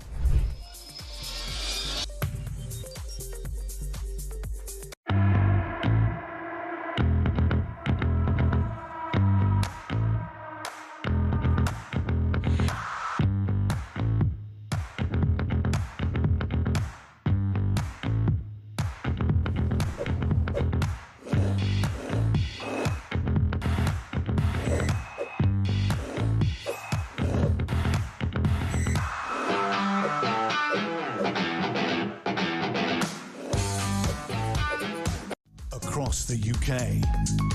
On DAB+, on your smart speaker, on your smart TV, and on your side. This is Talk. Well, let's talk about what on earth is going to go on and how we are going to somehow get a resolution in regard to Ukraine. In the last couple of hours, Donald Trump has spoken about the situation in Ukraine and that possible meeting between President Zelensky of Ukraine and President Putin of Russia. This is what the President of the United States, Donald Trump, has been saying. We're going to see if Putin and Zelensky will be working together. You know, that's like oil and vinegar, a little bit. They don't get along too well. For obvious reasons, but we'll see, and then we'll see whether or not I would have to be there. I'd rather not. I'd rather have them have a meeting and see how they can do. But in the meantime, they continue to fight and they continue to kill people, which is very stupid. Sorry, just for the benefit of people who are listening on the radio rather than watching on the TV, he's wearing a kind of MAGA hat, a red baseball cap with white lettering, and the white lettering simply says Trump was right about everything. So Ryan's the producer of this programme. Ryan, could you possibly get me a baseball cap that says Cardi P was right about everything? Could you get me one of those, maybe online? Is that all right? He's nodding his head. Maybe he can order those. So, yeah, he says there'll be a run on them. Yes, Donald Trump wearing a baseball cap saying Trump was right about everything. It's when they refer to themselves in the third person. Cardi P would never do that. Right, Colonel Simon Diggins, who is a military and defence analyst, is with us now. Let's actually talk about what Trump said there, rather than his sartorial choices, which I think do speak volumes. Simon, meeting between Zelensky and Putin, how likely is that, do you think? Peter, at the moment, good afternoon to you, and I'll have one of your Cardi P hats as well, by the way. Excellent. You'll be a fashion icon as usual, Simon. It's just not with Dave, but a bit more seriously. I think in the short term, it is unlikely. What President Zelensky has said is he will not meet with President Putin until the security guarantees that he's after are actually in place. I think that's the key thing. At the moment, they're not. We've had lots of conversations about the coalition willing. I do know that there's some very significant kind of military conversations on running at the moment, and a lot of planning going on to make that work. But he wants to know that the guarantees are in place, and then he can have a conversation with Putin about the future. And that's before we get on to the conversations about the Eastern Donbass, or the Western Donbass, the bit that Putin has not yet seized illegally. So I think there's a long way to go yet before we get to a face-to-face meeting between President Putin and Zelensky. And Trump's comment himself suggesting it would be impossible for Ukraine to win the war without attacking Russia. Tell us a bit more of your thoughts about that particular bit of commentary. Yeah, it's slightly odd because it's linked to a bit of Democrat bashing, because he basically said that Biden did not, if you like, let slip the dogs of war and allow President Zelensky and the Ukrainian armed forces to hit back. And there is certainly truth in that. The US, but the British and the Americans and the French, we've all at some point put restrictions on what President Zelensky can do with his weapons. We'd be less restrictive than most. And the US restrictions have been the hardest of that. But in terms of what they're now doing, they now are hitting back, and they are now able to use those weapons against them. His thought that you can't win without an offensive, of course, is true, but militarily banal, given, of course, the relative disparity in forces and everything else between those two, the two sides. I don't think either that encouraging sort of mass offensive operations by either side at the moment is necessarily the way to get to a peace solution. So, I mean, he's commenting on it, but I think it more as sort of he's very rude again about his predecessor, President Biden. So I saw that more as linked to, if like, internal US politics than a sort of realistic assessment of what President Zelensky does to bring this war to a conclusion. Speaking about let's talk about the Middle East, I should say. Gaza City and its surrounding area is now experiencing famine, according to a UN-backed body of food security experts. Israel says that is false and biased. What do you think, Simon? I think sadly there is a significant amount of famine in there. The organisation that's declared it essentially is a kind of coalition of some 100+ agencies, some UN, some NGOs, using information, and of course they're not themselves able to declare famine. That's from the countries themselves. I think there is significant pressure on there, and both sides, of course, are trading statistics. But from their statistics, those who are saying there is a famine there, they're saying that probably a majority of the population, so 1.9 million out of 2.6 million, are experiencing some form of famine, and about 500,000 of them are significantly under pressure as well. The Israelis, on the other hand, are pointing to the bits of Gaza Strip where it looks like relatively normal food supplies are getting through. The truth is, it's very hard to know what's going on the ground, because the Israelis have restricted information out of the Strip. Yeah. They are letting some international journalists in now, though, as well, so perhaps we'll get a clearer picture of what has been going on. I hope so, because I think that will help, if not necessarily take the heat out of the whole thing, because people will continue, but actually for those countries like our own who are trying to work out what the balance of their policy should be, properly supporting Israel in its struggle against a terrorist organisation, a vile terrorist organisation, but also rightly concerned about the people of Palestine and in Gaza. But without information, we end up basically either having to fight to subscribe to one set of propaganda or another set of propaganda, and that's not a healthy position for us to be in. So, I mean, this is a classic case where some transparency and some truth, ground truth, would be really helpful. Simon, as always, thank you. That's Colonel Simon Diggins there, who's a military and defence analyst, obviously a former very senior officer in the UK military. Brian is in Spain and says, I hope Lucy Connolly takes action against the government. There should be an investigation into the government's interference in the legal process of her case with Starmer, the current Attorney General, Lord Harmer, the judge in the case and the solicitor who told her to plead guilty being required to give evidence under oath. I'm sure all four of those people would deny any wrongdoing or any undue interference in the legal process. Brian continues, Nigel should announce now that such an inquiry will be held when he is elected. It stinks to the core. I love how Nigel is like Sting or Madonna. He requires no surname. We know exactly who we're talking about.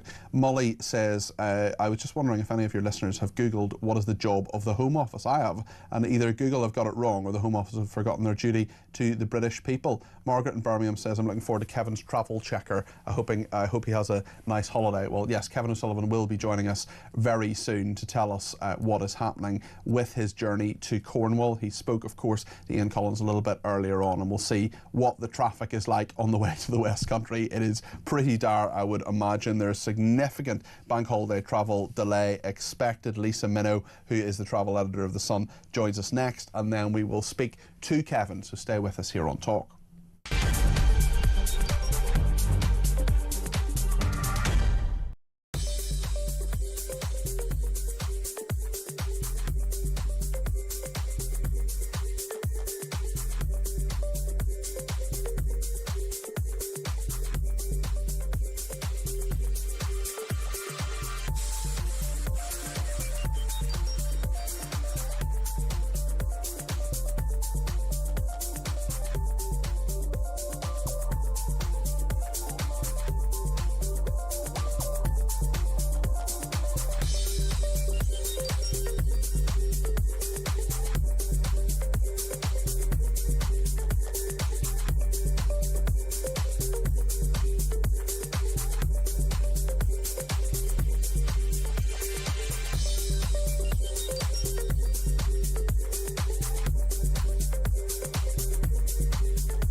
Across the UK, on DAB+, on your smart speaker, on your smart TV, and on your side.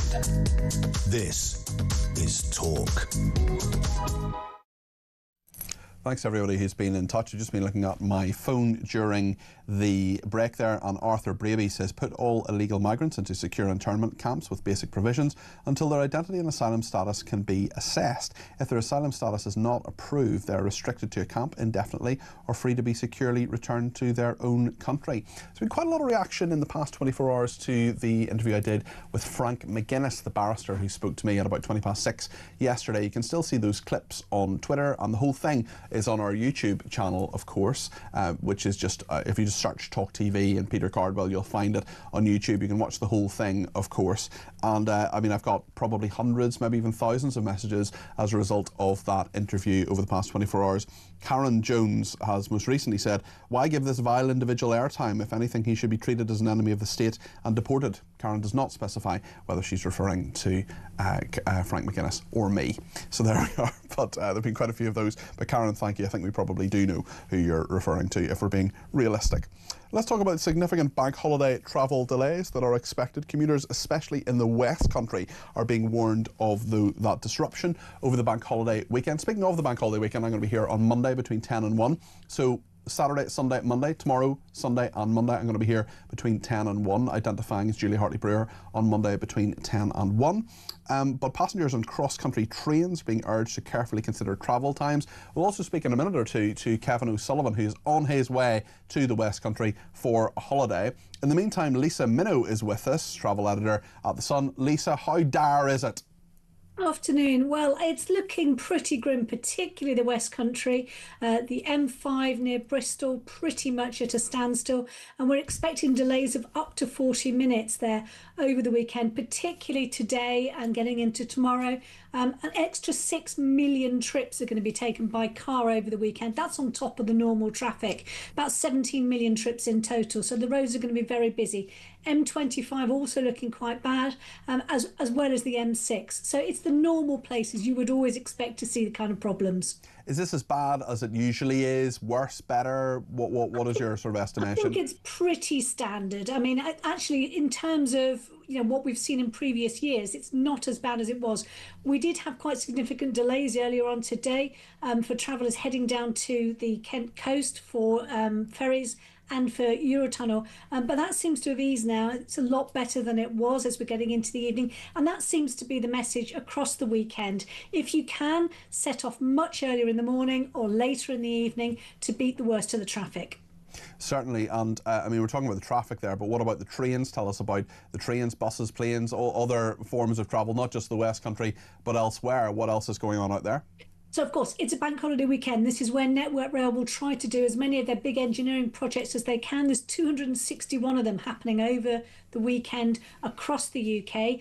As you said before, cross-country, I think, is going to be the real issue in terms of, that we've got strike action there. So that strike action tomorrow, they're saying do not bother trying to get onto a train. And that's still going to have an impact into Sunday and Monday as well. Now, that's trains across the UK, from that hub in Birmingham, but heading all the way down to the south coast, southwest coast, and all the way up into Scotland. On top of that, we've also got issues on the East Coast main line. So there are no trains from King's Cross to Peterborough, and that's going to impact trains going up north as well. So that's again another area where you're going to have to keep an eye out. Plus, we've also got some issues out of Euston as well. There's some engineering works there, which means that there are going to be some issues on the Avanti West Coast line as well. There's going to be far less trains than normal. So if you're planning on going away, the absolute thing to do before anything else is check before you travel. Lisa, thank you as always. Lisa Minow there, travel editor at The Sun. And Talk's travel reporter Kevin O'Sullivan is live somewhere near Exeter. He's travelling in his car in the O'Sullivan Mobile. Kevin, it's great to have you. How's your progress? It's now, we left London 7 hours ago, and we've still got about another hour to go. So I've done this journey before in 5 hours. So it's going to take 3 hours more than usual. It was okay till we got to about Bristol. Ever since then, it's been a living hell. So tell us about the journey from Bristol, just especially for those people who might not have caught your travel reports earlier on. Well, if anybody's ever done this, you come down the M4, you get to Bristol, and then you cut left onto the M5, and there's this convergence of all these big roads. It is a nightmare. It took us about an hour and a half to do about 20 miles. It took you an hour and a half to do 20 miles. That's absurd. Yeah. It was a car park, total gridlock. We're moving now, intermittently. We're in a good phase at the moment. As I say, by the time we get there, this will have taken us about 8.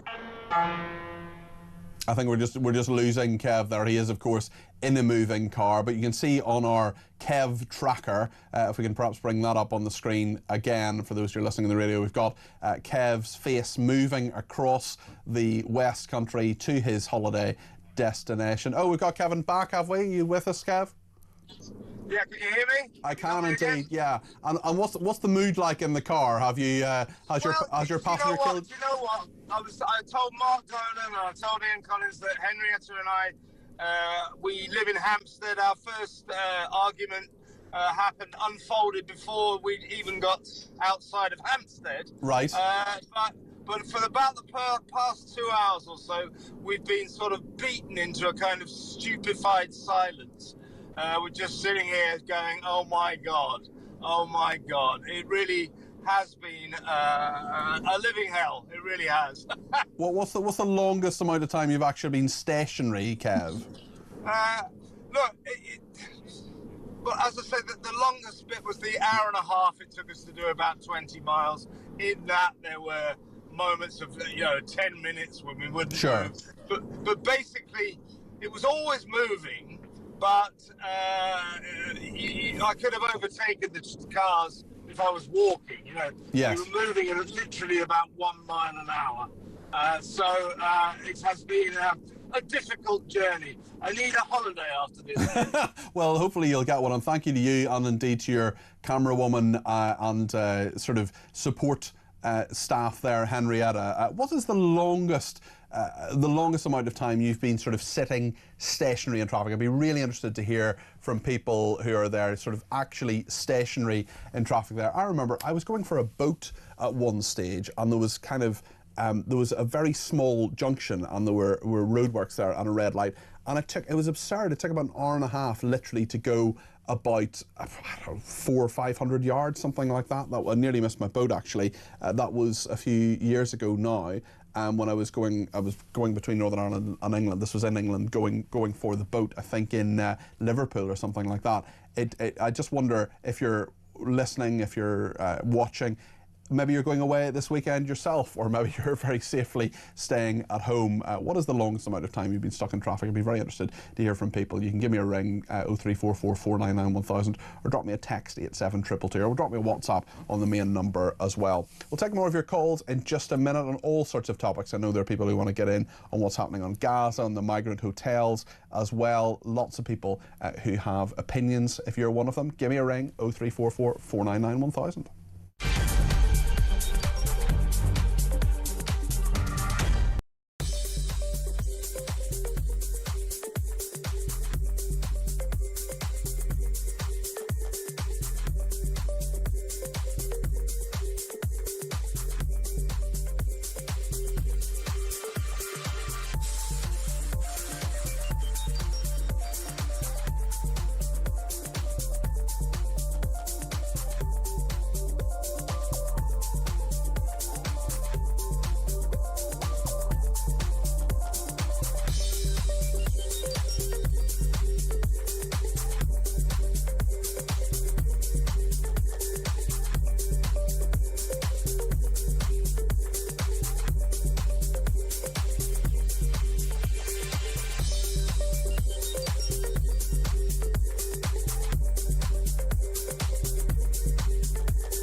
government has its way, and in particular Mad Ed Miliband, we will be literally hoist on the petard of this ludicrous net zero business. And the idea that you should boil your kettle when the wind's... I mean, help me, mother. Well, also it demonstrates, doesn't it, Neil, the fragility of renewables for energy supply.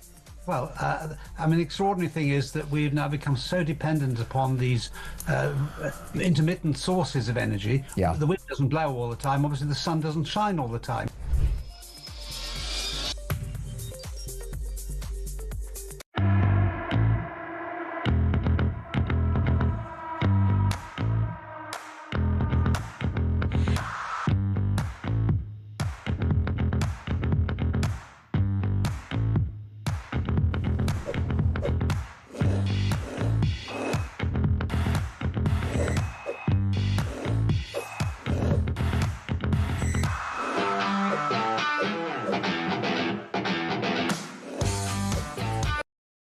Across the UK, on DAB+, on your smart speaker, on your smart TV, and on your side.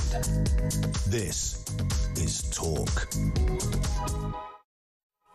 Well, thanks so much for your company this evening. Lots to talk about, and thank you to everybody who's been in touch. Leslie says, why don't we all come out once again on a Thursday to bang saucepans against this deplorable government? Another person, Anne, says, I've been listening less to the news as I'm finding it very annoying. I'm sick to death of hearing immigration issues and the rubbish Labour Party. Keir Starmer and net zero make me feel sick. Another person says, is Hermer going to preside over the Epping Hotel appeal? Well, he can't because he's not a judge, but certainly he will have been involved with that, as I said. Joe in Wiltshire says, love your delivery and balance, Cardi P. Thank you, Joe. Our current government needs to read between the lines and not appeal the ruling in Epping, but to listen to the message it sends to them. Well, we'll talk more about the news issues, but first of all, let's talk about the sport. Sports news from The Sun. Jake Sanders is with us. He's the sports news editor at The Sun. Jake, good evening. How are you? I'm good, thanks. How are you doing? Yeah, very well, thank you. Another dramatic day in the Premier League. Nottingham Forest taking centre stage this time. What is going on with their manager, Nuno Espirito Santo? So what should be a really exciting time with Nottingham Forest on the back of their best season for 30 years has sort of taken a sudden turn for the worst. There was reports that came out this morning that Nuno might be sacked by Chairman Marinakis, and he's responded in his press conference and said that their relationship's broken down and there's no smoke without fire. So as I say, what should be a really exciting time with a European draw coming up next week and a big Premier League game on Sunday is suddenly turned a bit sour. What about the fans? How are they likely to react if Nuno is sacked? Well, the chairman Marinakis is quite a controversial character, so they'd have to back what the chairman wants, but the manager's a very popular man. You know, he's on the back of their best season for 30 years, a 7th place finish, and they're back in Europe now. So, you know, I doubt they'd take to it very well if they did lose a manager 1 week into the season. They spent a lot of money as well in the last week. Yeah, they've spent over 100 million on 4 players, but maybe those players weren't Nuno's players, and that's what the chairman wanted. So yeah, Nuno said last week that he wasn't happy with the squad depth, and he's, you know, the chairman's responded with 4 players and £100 million worth of talent. So maybe they weren't his players, and Nuno's not getting the players he wants in. So more drama in London. Spurs have come out fighting after losing out on Eberechi Eze to their arch enemies Arsenal. What has the manager Thomas Frank said? So Thomas Frank has come out and, you know, backed his club and said basically, if you don't want to play for us, we don't want you. Which, you know, in Eze's slight defence, he's an Arsenal fan. He was at Arsenal when he was younger as an academy player, and he made his feelings clear that his desire was always to go to Arsenal. Spurs were obviously in talks and looked like the deal was going to get done early this week. And then Arsenal hijacked the deal. But Thomas Frank, fair play to him, is coming out and backing his club and saying, you know, if you don't want us, we don't want you. Sticking with the London clubs, of course, 2 of them going head-to-head at the London Stadium tonight. What are your thoughts ahead of West Ham versus Chelsea? Well, it's only, as I say, it's only 1 week into the season, but it already seems like a big game. Graham Potter, West Ham manager, shocking result on the opening day against Sunderland. He's only won 5 of his 20 games. I mean, how can you be under pressure after 1 game into the season? But he is under pressure. And Enzo Maresca has spent a lot of money at Chelsea, and, you know, a bit of a drab 0-0 draw last week. And you know, Chelsea are fancied by some to go close with the title this year, and they drew last week. They don't want to be dropping too many points early on, so they need to get a win as well. Well, lots for you and your team to get your teeth stuck into over the weekend. Of course, you can stay completely up to date by reading the paper in its physical form, or indeed going on the website thesun.co.uk/sport. Jake, for the meantime, thank you very much indeed. We'll talk again. I'm sure that's Jake Sanders there, who is the sports news editor of The Sun. Well, let's speak now to Paul in Leeds, who wants to talk about Gaza and what is going on there. Israel, of course, being blamed for the famine that the UN says, and many bodies around that who says that is happening. Paul, you're very welcome to the programme. What would you like to say? Hi, Peter. Thanks for taking my call. The anti-Israel lobby always seems to get worse and more hysterical when Israel's pressing harder and seems to be getting the upper hand. You know, this happened when they went into Rafah. The war could be finished, and famine, if there is any, or whatever starvation there is, could be finished if they release the hostages. It's very simple. But for some reason, the anti-Israel lobby don't want this to happen. And when Nami says things against Israel, it creates more and more anti-Semitism in our country. Anti-Semitism is clearly a really, really big deal, Paul, as is anti-Israel sentiment just in general. I care about the people. I don't care so much for Netanyahu. I think he's made mistakes. Are you saying, or do you not believe that there actually is a famine in Gaza? What's your position on that? Because some people, including Israel itself, have said that this is false and biased.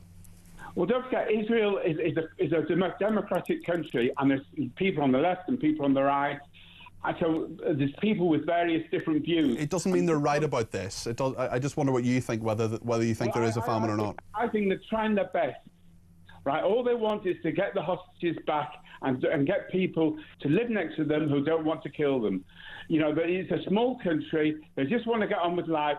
They're doing their best to feed the people in Palestine, in Gaza, which didn't happen. The English didn't feed the Germans when they were at war, but the Israelis are helping them, and the Americans are helping them. But Hamas keep on stealing the aid. They keep on attacking the people going for the food. You know, but they don't. But the anti-Israel lobby don't want to say this. UNRWA, UN, all these people on the left. Okay. Do you know what I would do, Paul? Do you know what I would do, Paul, if I were Netanyahu? What I would do is I would absolutely flood Gaza with food. I would make sure that every single person in Gaza, no matter who they are, has loads of food. Netanyahu could do that if he wanted to. I'd let the international media in. I'd get the cameras there of people having big meals, making sure that they get the medical attention they need, doing the humanitarian thing and saying, look, we are doing all that we can to do this, because food is a weapon at the moment. Food is being used as a political issue. I agree with you on that. But a lot of food just arrived in Ashdod port, I think, this week. Yeah, you know, and I totally agree with you, Paul. It hasn't been distributed properly. Correct. It can't be distributed properly while Hamas is interfering. Yeah. And there is a problem. But the only way to cure it is to stop it. Stop the war, release the hostages. If everyone's complaining about it, Hamas are complaining about it, release the hostages. And release the hostages, stand down and get beyond this. I agree with you, Paul, certainly that needs to happen. Thank you very much for your thoughts on that. Anne has been in touch and says, how long is this government going to keep on blaming the situation they inherited from the previous government for all the woes that are stirring up such anger and unrest from the citizens of the UK? They've had a year to start putting things right, but all they've done is made things worse. They have some kind of opposite Midas touch where everything they touch turns to beep. Says Anne. Leslie says, GPs going on strike, would we notice? What will happen to the migrants who have GPs on call? James says, I remember as a child in the 70s, my dad drove us to Paranport. Is that how you pronounce it in Cornwall? Paranport in Cornwall in his brand new MK Cortina Gia. It only took 8 and a bit hours. Those were the days. I actually, last time I was in Cornwall, I was a freelance journalist at the time, and they had they asked me to stay. The assignment should have taken 1 day and then go back to London, to the headquarters of the news organisation I was working for. And I got a phone call from the news editor and said, Peter, we need you to stay an extra day. And I said, look, I'm a freelance. Do you get an extra payment or a day in lieu? Let's speak to Garfield in Derbyshire. Garfield, you're very welcome to the programme. 0344 499 1000 is the number that you have rung. Garfield, you're very welcome. What would you like to say? Afternoon, Peter. It's Garfield, AAK, Gary. Gary, okay. I can solve the migrant dead easy. In the three, if you give me a minute to tell you. Go ahead. You go ahead. You let us know what your thoughts are. A three-point plan. First of all, King Charles steps up, declares a national emergency and dissolves Parliament. We appoint a three-party parliament all to work together to solve this crisis. Like a government of national unity, like they did in the war, for example. Yeah, it's the what is known as the Troy incident, where they wheeled an horse in and there's all these people hiding inside, and then when they went to bed, they came down the road. Trojan horse. You think that's happening? It's a Trojan horse, and the way to solve it is, and nobody's thought of this, and I'm not an immigration lawyer, but what happened in the Ukraine when war broke out? All the men, the fighting men, went to war, and all the wives and children were distributed here into Poland, all over Europe they came. The men stayed and fought. It's the exact opposite here. All the men have left home to leave the wives and children. They ought to be sent back and made to face the consequences, and if necessary, bring the vulnerable here, the wife and children. It may mean more people here, but that would be. And the third point is, these fantastic immigration lawyers start acting from the migrants and sue the French for keeping them in inhospitable circumstances in France, in muddy fields, in tents, and get them to sue them so they'll take them back, and we aren't paying for these fantastic hotels. Very, very interesting thoughts there, Gary. Appreciate that. That's Gary in Derbyshire there with his plan. More, of course, as well on getting places. Kevin O'Sullivan, we spoke to earlier, he is taking a long time, far longer, about 2 hours longer than he'd done the journey in previously. It's going to take him another hour, so 8 hours to do a 5-hour journey from London, where Kevin lives, to his holiday destination in the West Country. And Katie's been in touch and says, "Hi Peter, I remember in the early 2000s it took 17.5 hours to get to Devon from York. That was due to floods, but I remember holding a wee in for that whole time." I love the show, says Katie in York. You held a wee in for 17.5 hours. That's a very, very long time. Could you not have... Well, let's not get into the logistics of it. Easier for men than women. Sean in Cardiff says the longest gridlock for me was Port Talbot for 44 hours, just 4 hours I should say, 4 hours in the 90s, an overturned lorry. It should have been I should have had a birthday party for 7, but I got there for last orders. Oh, that would be really, really confusing. Cardi P says, VJ, 11 hours from Suffolk to Truro, Cornwall, M5 lorry fire, shut both lanes, and higher naps sent the entire M5 through farmyards and villages. Chaos. I apologise a lot to confused locals walking their dogs. Liz in Plymouth says, if Kev's going to go over the Tamar Bridge, good luck with that, especially at this time on a Friday, says Liz in Plymouth. And this person says, I was evacuated from New Orleans once on holiday as a tornado was coming off the Gulf. It was post-Katrina. The road across and out of Baton Rouge was gridlocked, motionless on a motorway for about 3 hours, watching the tornado approach. Richard says, the longest time stuck in traffic, not even an inch, is 4 hours on the M1, 3 hours on the A1. Gandhi, I carry books and snacks and water, says Rich B, who says, I love your show and effervescent personality. Another person says, I think I've read that one out. And Ian in Hertfordshire says, Kev reminds us all of the great journeys in history. Scott of the Antarctic, Shackleton, Columbus, travelling over the horizon to a new tomorrow, only more irritated, says Ian in Hertfordshire. Absolutely appalling and outrageous suggestion that Kevin O'Sullivan would ever be irritated about anything, or indeed be irritating in any way.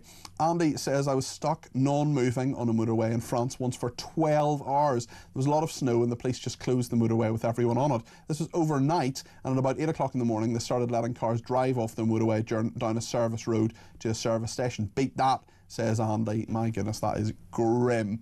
and another person is enjoying the little graphic we have on the screen. If you're watching the screen, it's like tracking Santa. I'm just as excited about Kevin arriving at his destination. I would imagine he'll talk to Samara as well. Yeah, we can see that again on the screen there. That's Kevin moving. He's now beyond Exeter. He's making some progress on the Kev tracker. Kev moving to Cornwall, the intrepid talk presenter attempting a bank holiday getaway, and I would imagine Samara will be talking to him. Samara Gill, who of course is Kevin's producer, who is also star of What Just Happened, which will be on between 9 and 10, is taking over this seat for 2 hours between 7 and 9 in about an hour's time. She will be presenting between 7 and 9 as Kevin is away. I expect she'll be talking to Kevin at some stage. I want to talk to Peter in Plymouth and Devon about this travel issue. Peter, you're very welcome to the programme. What do you think about Kevin's travels and perhaps your own at various points on a Friday? Well, I think Kevin's been very intrepid trying to travel down here on a Friday. We live in almost on the border between Devon and Cornwall, just on the east side of the border, before the Tamar Bridge. And we decamped down here about 20 years ago, and we would never travel anywhere on a Friday. Yeah. Any Friday. Especially before a bank holiday, Peter, as well. I mean, that is grim, that the traffic at that stage. It's hopeless, and the M4, M5 interchange at Bristol is an absolute nightmare.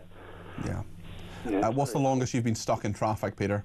Well, the last time we attempted it, there was a serious RTC on the M5 just after Exeter, and we were turned eventually after about 2 hours. We were turned round to go to travel in the reverse direction on the on the wrong lane as it were, and we had to come off at Exeter and make our own way from there.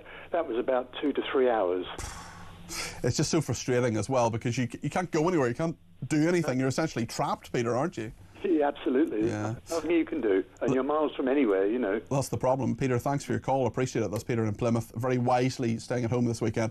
Rob has been in touch, says, "Hey Cardi P, I was driving down to North Devon last weekend and spent 1 3/4 hours on the slip road out of the services. The cause was a burned out car. I know how they felt," says Rob. Keep your stories coming in of the longest time you've waited in traffic.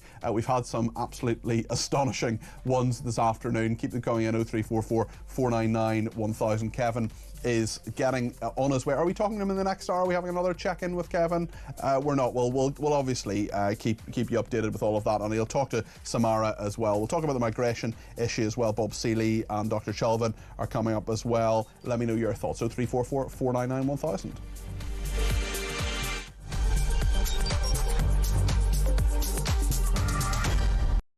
How much?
across the UK, on DAB+, on your smart speaker, on your smart TV, and on your side.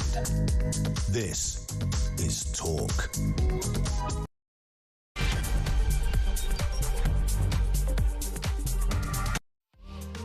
Well, a very good evening. This is Talk Drive. I am Peter Cardwell. I'm here for the next hour before Samara Gill is coming up between 7 and 9. Lots to discuss, including, of course, the migration issue, the ruling about the Bell Hotel to be challenged by the government. That's what they want to do. We'll talk about the wave of protests that are planned as well over the migrant hotels this weekend. There are going to be at least 27 different places where there will be a hotel protest there.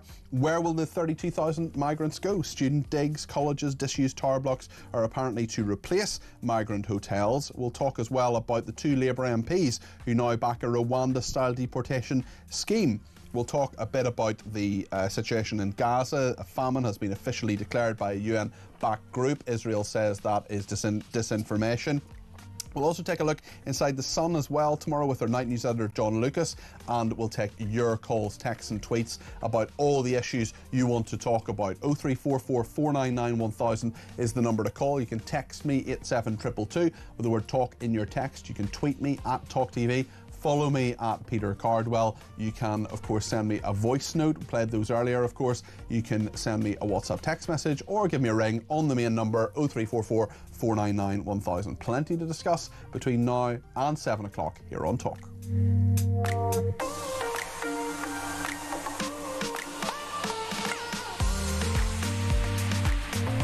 Lots of people getting in touch as well about the amount of time you have waited in traffic. Kevin O'Sullivan on his way to the West Country for a holiday. He'll be checking in again with Samara Gill after 7. He's in the car at the moment, a 5-hour journey, which is currently set to take at least 8 hours. And lots of people in touch about this, probably more than any other issue, actually. Gary in Czechia says, with regards to travelling, some people have no idea. I'm currently at a festival. It took me 29 and a half hours from London. Rose says, don't travel at 10:30 in the morning. You leave at 5 or 6. Get a quick and smooth ride. That's Rosemary there.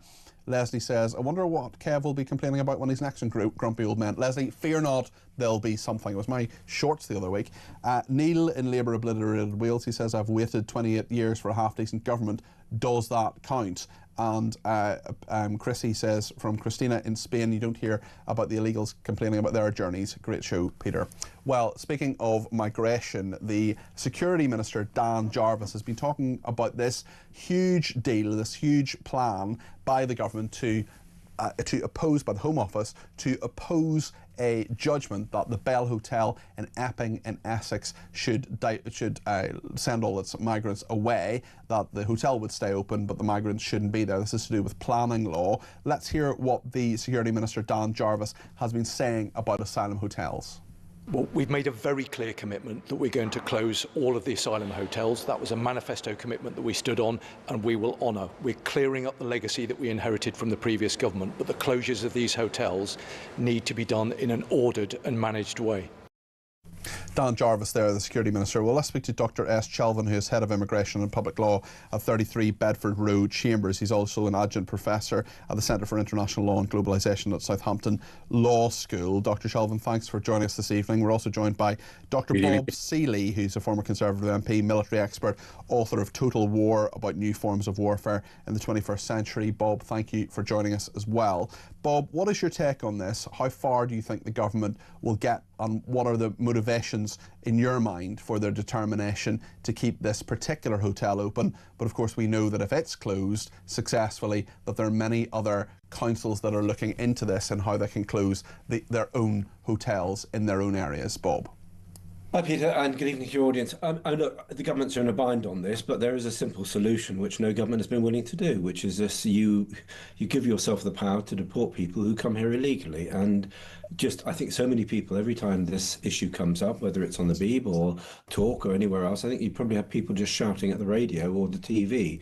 There's a very simple solution, that you take a limited number of people as genuine asylum seekers, and you take them via the UN. You agree a number, and they're in UN camps throughout the world. The UN have vetted them and know that they are genuine.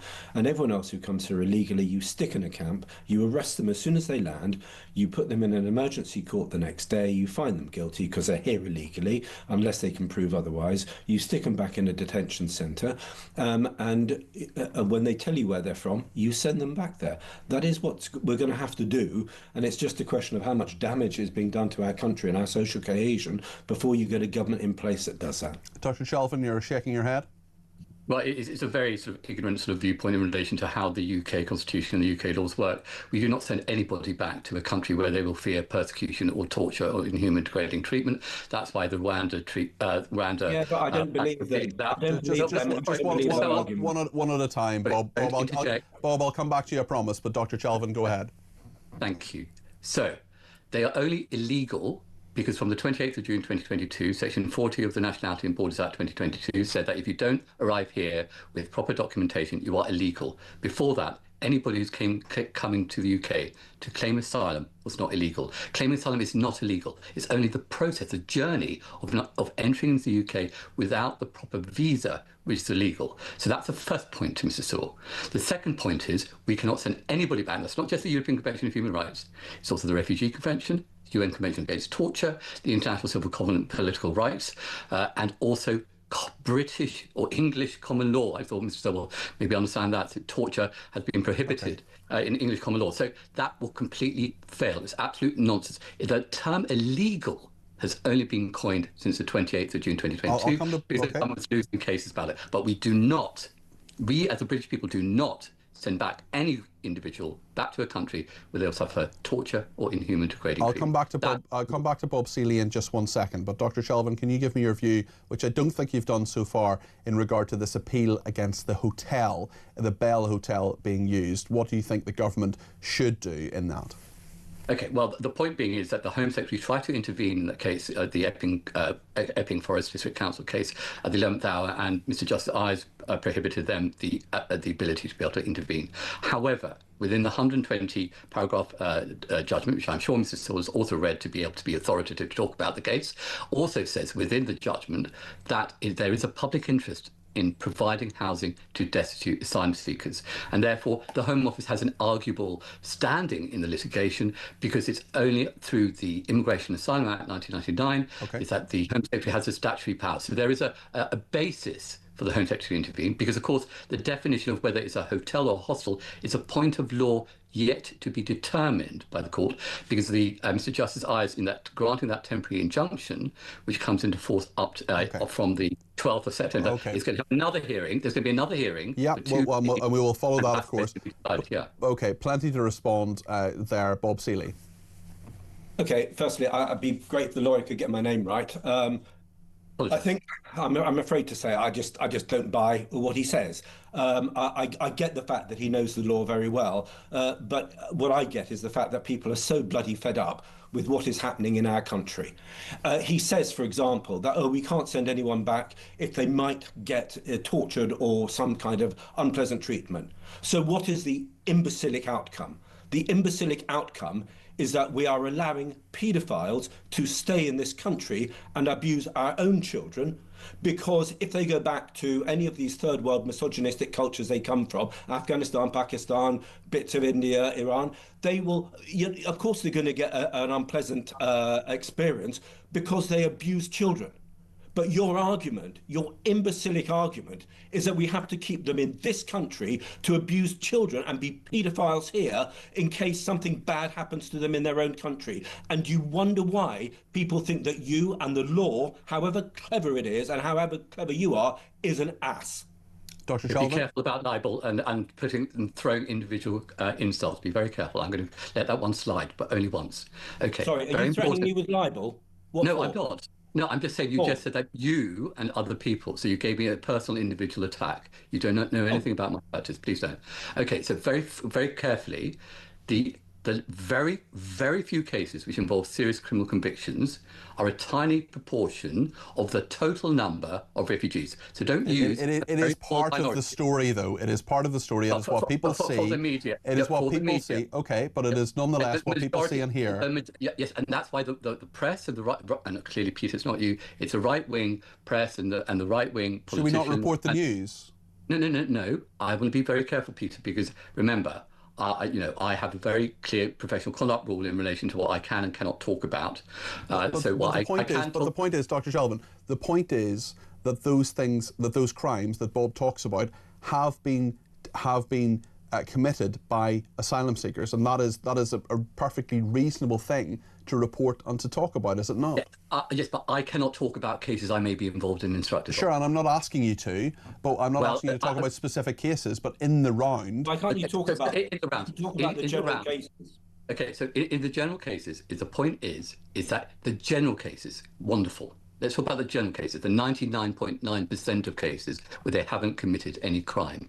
Yes, and that's what we're talking about. So we do not send individuals who come to this country to claim asylum, which is not illegal, back to countries of origin where they'll suffer torture or persecution. And we know from the Sorry?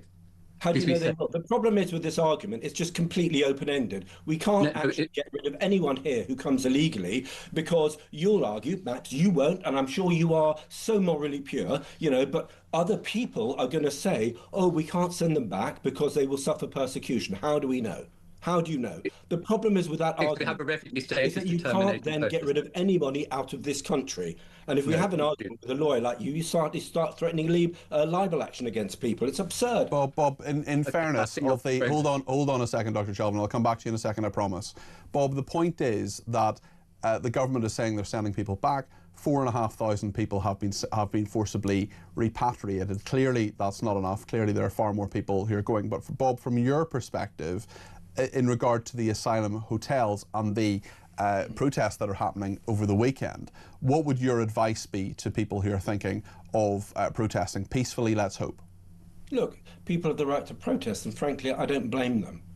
Immigration levels, illegal and legal, people may know the distinction, even if some lawyers may choose to argue about that distinction. People think that immigration has been far too high for too long. That's the reality. Do you accept, Dr. Shelvin? It is so frustrating. Okay.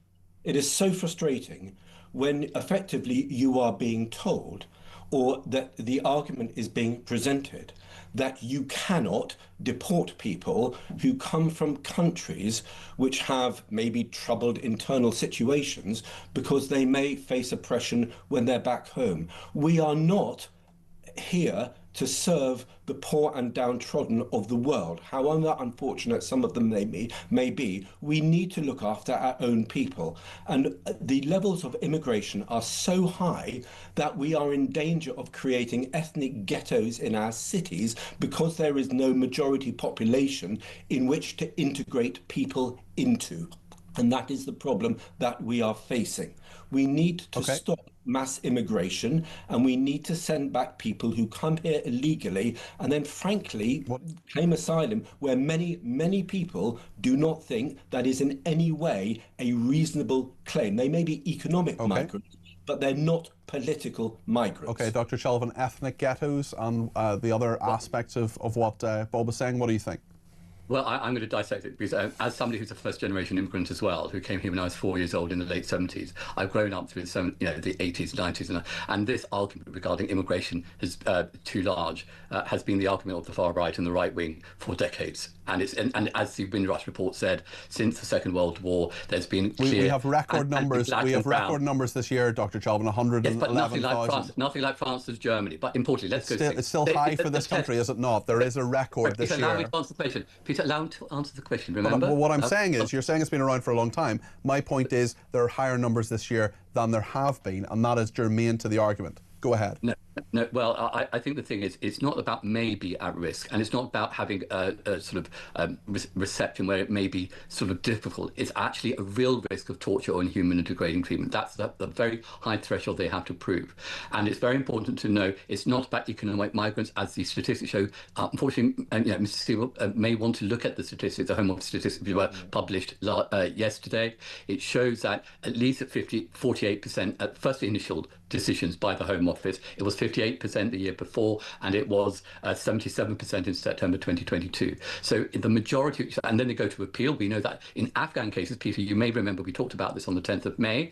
In Afghan cases, the grant rate was 90-odd%. It's now 46%, but we haven't sent a single Afghan return. We sent one single Afghan returnee back to Afghanistan because we still know it's not safe. So we know that the majority of countries, for example, from Gaza, there were 50-odd boat crossings from Palestinians from January to March this year. From March to June, it's gone up to 210. So we know that people are coming to the UK to seek safety, and your listeners, your viewers will be hearing, such as Afghanistan, you look at Gaza and Palestine. These are people who seek safety. So it is not about, terming illegal was a political... So if they seek safety, why don't they seek safety in Germany or France or the many other safe countries they go through before they get here? They don't seek safety, they're coming here specifically. I don't find that argument credible. Well, I don't care about credible, I call that lawful. It is lawful to be able to claim asylum. But the point is, does it not concern you that they've gone through half a dozen safe countries to get here? No. Okay. I think you're in a minority. You said, hold on, you said, Dr. Chelvin, that they've come to seek safety, and that's fine in the UK. Yeah, and in the UK. But the point that is, I think Bob is making, I don't want to put words in your mouth, Bob, but the point that Bob is making, and I would make as well, is that there are many other safe countries that they could claim asylum in, but choose not to. Therefore, the argument about seeking safety in the UK falls down, does it not? No, it doesn't, because the Refugee Convention doesn't allow it to. So you can choose wherever you want to claim asylum. That's the end of it. Final word from Bob Seeley, please. Yeah, do you not understand that, and by the way, my mum was an immigrant and I'm married to an immigrant, so you're not the only person with immigrant blood here, my friend. That is not the point, whether you are an immigrant. It is the scale of mass immigration that is concerning people, not people like you or I who are integrated fully into this society, yeah? So I think that's the first point. Secondly, do you not understand that people... your argument may be legally accurate, but is becoming increasingly politically absurd when people see so many illegal migrants coming here, choosing to come here, who are effectively economic migrants, and passing through so many safe countries. You shake your head, you may be legally correct, but people are fed up with it. And I think once this government, this government collapses... Peter, can I make something very clear? Okay, hold on a second. Both of you, hold on a second. What I'm going to do is let Dr. Chelvin respond to that, then I'm going to end the debate, and Bob, I want to ask you one more question about Gaza, which is not related to this debate. Dr. Chelvin, go ahead. So my role here is as a legal commentator. I'm not a social or political commentator. I only talk about the law. So that's the first important thing. That's why I've been invited on this programme since 2021 to talk about the law. So I'm here just to talk about the law, what the law says. Secondly, it is important to know that the rhetoric, the inaccurate statements, I mean, this is why I go on TV programmes such as this, to provide what the law says, what the facts say. So, for example, when immigration ministers go into Parliament saying you have to claim asylum in the first safe country, that is rubbish. That's nothing to do with the Refugee Convention. It doesn't say that at all. So all I'm here to do is provide your listeners and observers the insight what the law says, what the facts are, and what the cases say. So that's my turn. My personal viewpoint, and to say that I'm fully integrated, I'm pleased. I don't want to be integrated. I celebrate my ethnic. You see my name. I mean, Peter, you've even said about what does the S stand for. I make a very positive stance about keeping my cultural identity. I'm chair of the Association of Bishop Tamil Lawyers. I'm very, very proud of my ethnicity and my background. Just because I speak like this doesn't mean I'm integrated. It's about enabling people to live freely and openly without a fear of persecution. That's what our Supreme Court said. All right. That's what Okay, Dr. Chelvin, thank you very much indeed. Bob, I'm just going to keep you on just for another second because I want to ask you about Gaza. I know you have great expertise in regard to military and foreign affairs. And Bob, I just wonder what your thoughts are on the famine being declared by UN-affiliated bodies, whether you think Israel is right when they say that's false or what you think the truth actually is. I mean, I think the problem with this argument is that the Israelis simply deny that that is happening. And I have to say, the UN, there's been so much politics around Gaza. The Palestinians have been appallingly led for such a long period of time. And you've got Hamas, which is an organization which is very, very happy to see men, women and children suffer for it to achieve its pretty obnoxious political ends. I don't doubt that it is an absolutely horrible situation in that part of the world. I also don't doubt that it's been largely brought on because of the behavior of Hamas and the Palestinian leadership in the Gaza Strip. So I'm pretty cynical about what Hamas say, but also somewhat cynical about the UN, because some of the UN rapporteurs, that is the UN spokespeople dealing with Gaza, seem to have very strong political opinions themselves. Francesca Albanese is the case in point there, I think. Absolutely, I've interviewed her before. Being accused of being anti-Palestinian or whatever. I think she has very, very strong political opinions. I suppose the point is that she is appointed by the UN to be a special rapporteur. She's not the voice of the UN, but of course that distinction is very, very easy to dismiss, especially when the UN seems to agree with many, many things that she says. Well, exactly. So that's the problem here. So I think for me, someone who is tries to understand the Palestinian situation, but also absolutely understands Israel's right to exist. I'm afraid to say I think so much of this has been brought on the Palestinian people, very sadly, by their own leadership. Sure. There are plenty of cases of Israel trying to get aid in, admittedly trying to control that aid so it doesn't go straight to Hamas, and that aid being stopped from getting in.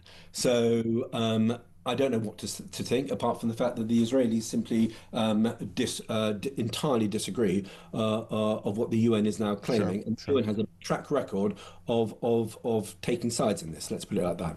Bob, thank you. That's Dr. Bob Seeley, former Conservative MP and military expert. He's also the author of Total War, about new forms of warfare in the 21st century. We heard a little bit earlier as well from Dr. S. Chilvin, who is Head of Immigration and Public Law at 33 Bedford Road Chambers. He's also an adjunct professor at the Centre for International Law and Globalisation in Southampton Law School. We'll talk more about migration in a minute and more about your dastardly journeys. Stay with us here on Talk.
Government has its way, and in particular Mad Ed Miliband, we will be literally hoist on the petard of this ludicrous net zero business. And the idea that you should boil your kettle when the wind's... I mean, help me, mother. Well, also it demonstrates, doesn't it, Neil, the fragility of renewables for energy supply.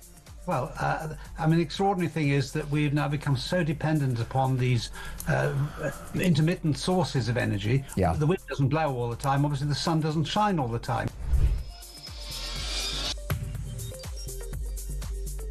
That the state describe Ruda Bakana as a boy with needs. That is astonishing and gives you such a clear insight into the woke, liberal, hand-wringing, pathetic and frankly dangerous thinking that pervades not only senior people in the prison system, but the sentencing council, the parole board, and many other aspects of public life. Across the UK, on DAB+, on your smart speaker, on your smart TV, and on your side. This is Talk. Well, let's speak to Tom Jones now. He is the Conservative councillor for Scotland and Lower Wensleydale. He's a Conservative commentator. Tom, we're talking about migration at the moment. We know there will be many different protests, of course, across the country. 27 different destinations, 27 different places where there will be those protests over the course of the weekend. What is your thought on this, especially when it comes to the government planning to challenge the rule about the Bell Hotel in Epping? Well, I think it's no surprise, frankly, Peter, that there is such a large wave of protest plans.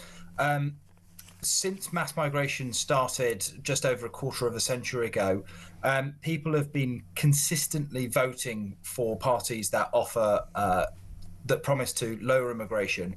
Their demands have been ignored for a quarter of a century, and immigration has skyrocketed and skyrocketed and skyrocketed.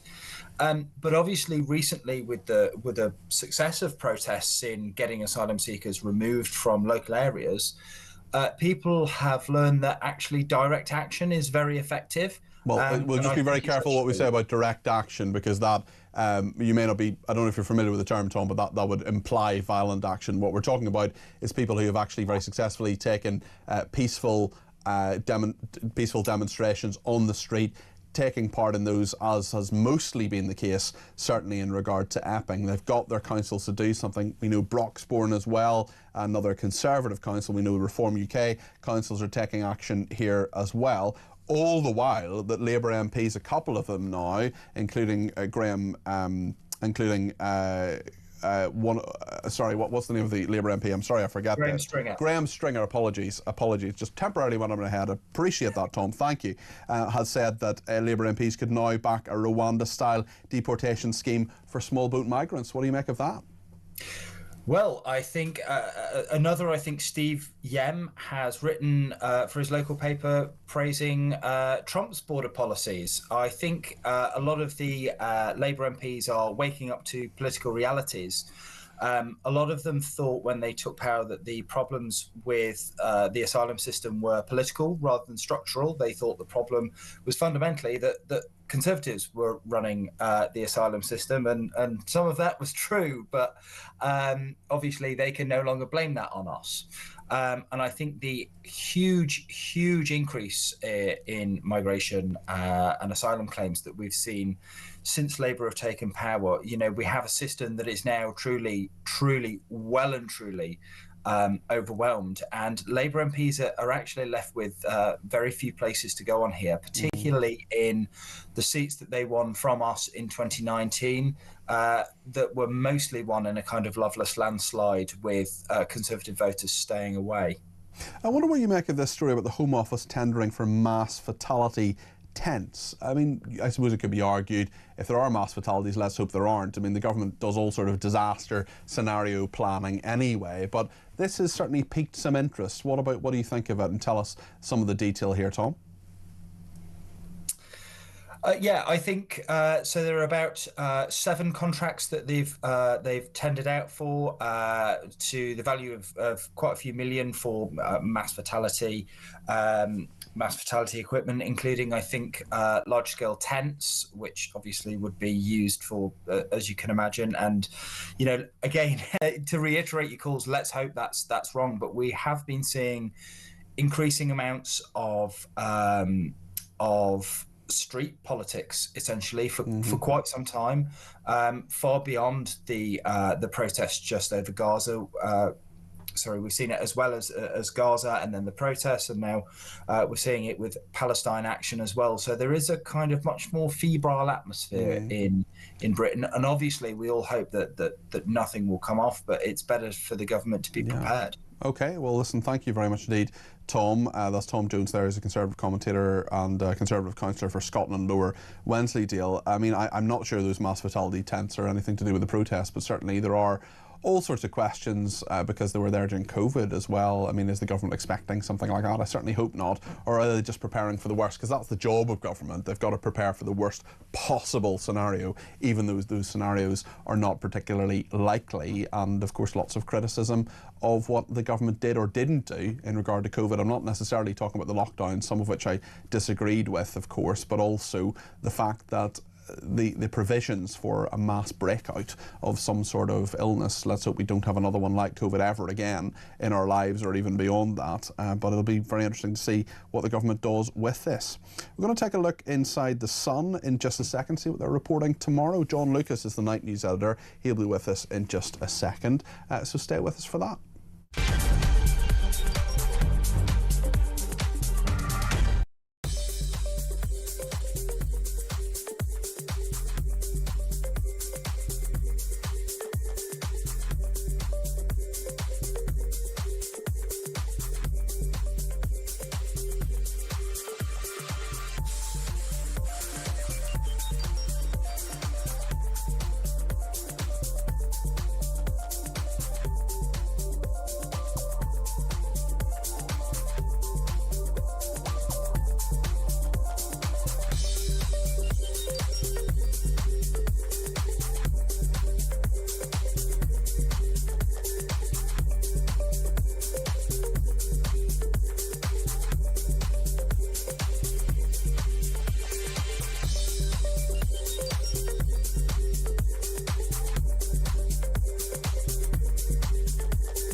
Across the UK, on DAB+, on your smart speaker, on your smart TV, and on your side.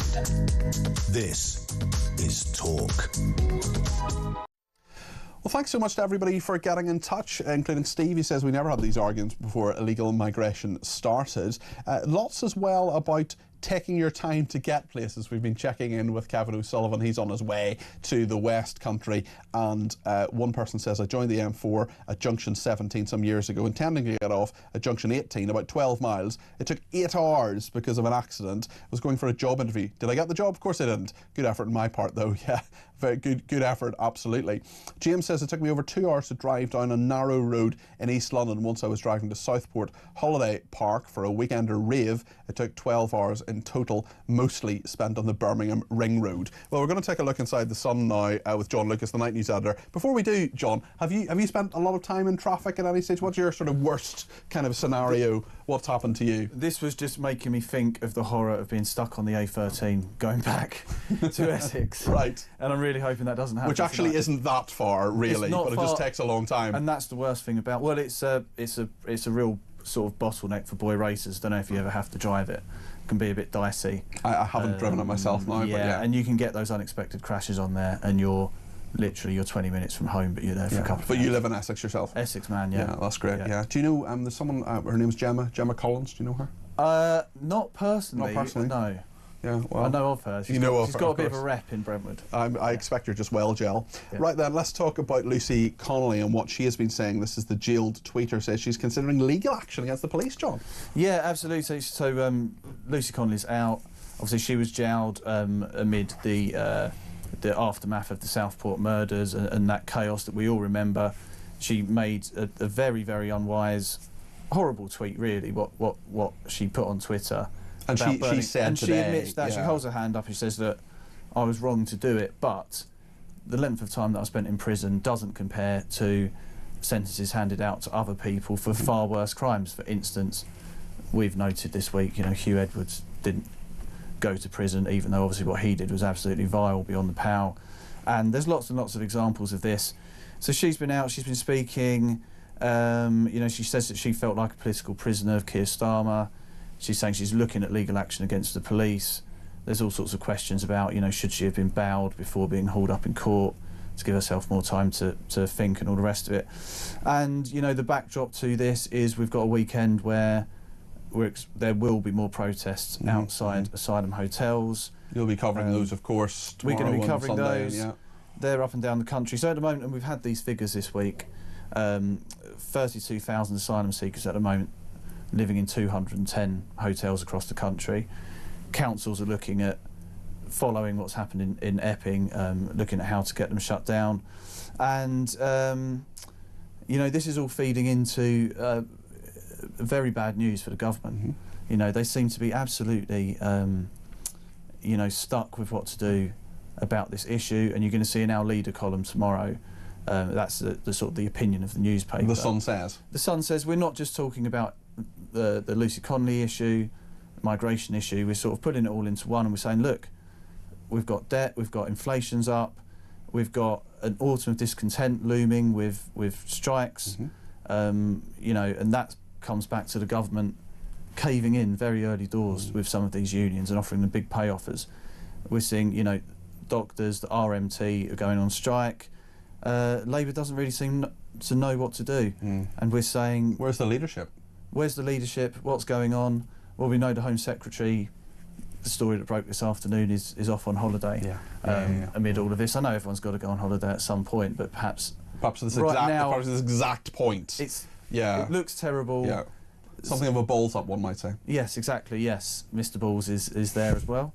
Interrailing, apparently. Interrailing? Across Europe, apparently so. Do you remember, very old school. The one I loved was when, do you remember Margaret Beckett was the Foreign Secretary under the, you might be too young, but she was Foreign Secretary and she went caravanning, and they had the Skycopter, the Sky News sort of followed her caravan and the security and all the rest of it. Interrailing with Ed Balls. I mean, it sounds like a sort of Alan Partridge idea. It's an Alan Partridge idea, isn't it? Yeah, youth hostling with Chris Eubank.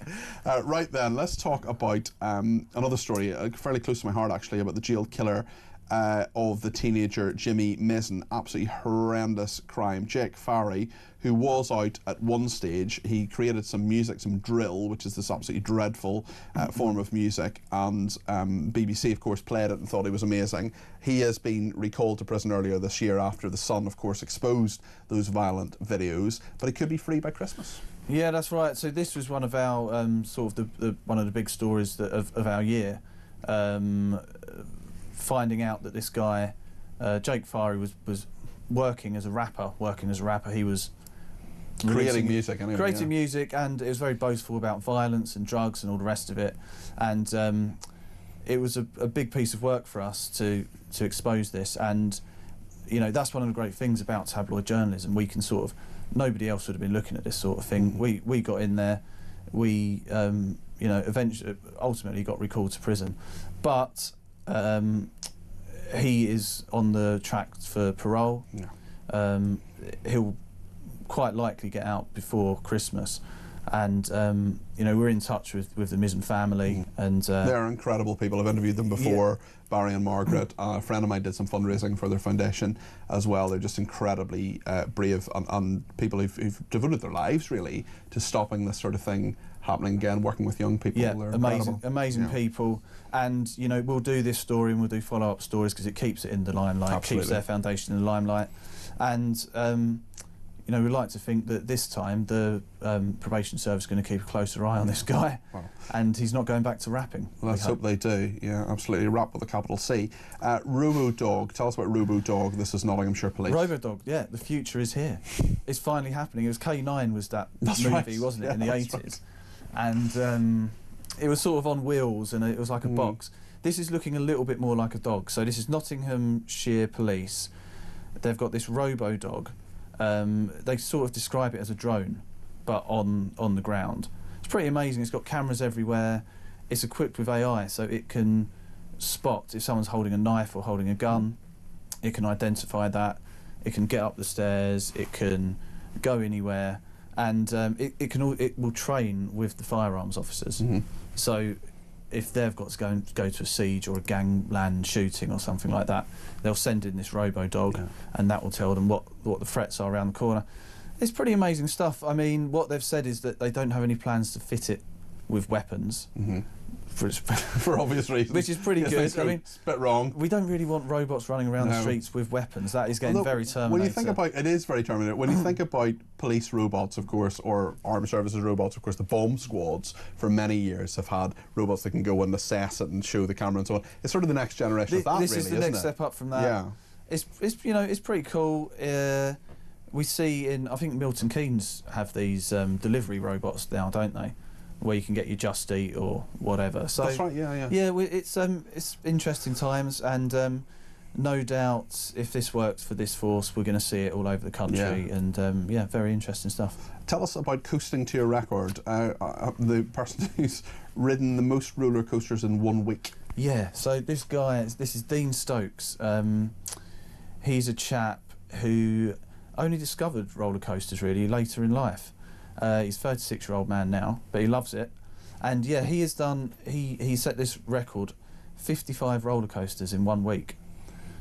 55 different roller coasters? Different roller coasters. Okay. So he set off from at Brighton, August the 2nd. So actually did this over a couple of weeks, but in one of those weeks he broke the record. So it's in the Guinness Book of Records. So it's 2 weeks, ended up 17th of August at Fort Park.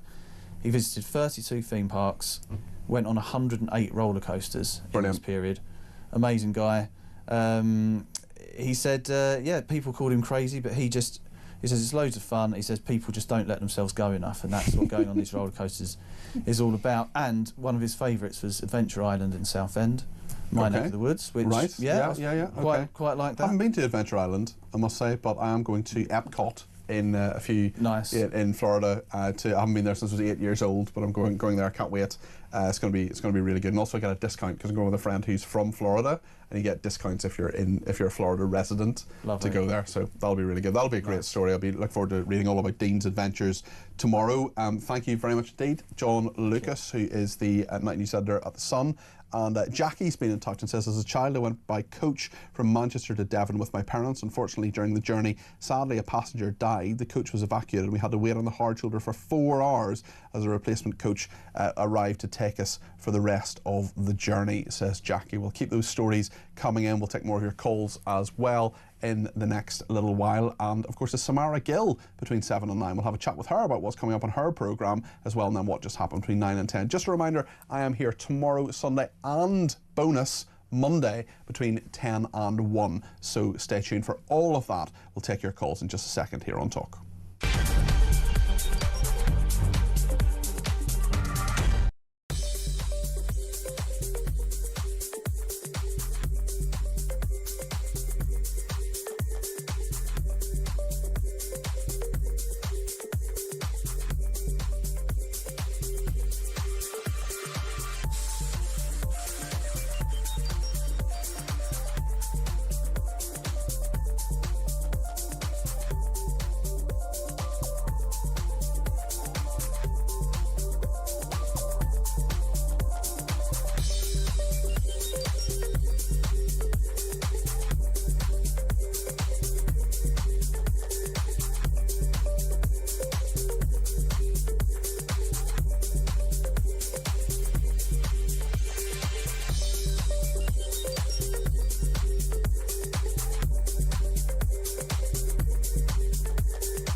today.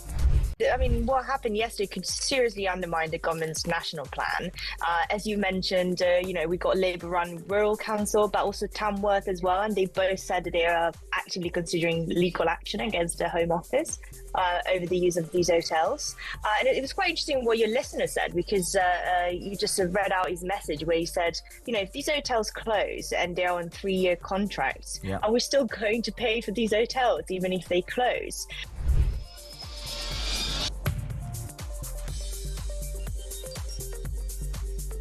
The Labour government has its way, and in particular Mad Ed Miliband, we will be literally hoist on the petard of this ludicrous net zero business. And the idea that you should boil your kettle when the wind's... I mean, help me, mother. Well, also it demonstrates, doesn't it, Neil, the fragility of renewables for energy supply.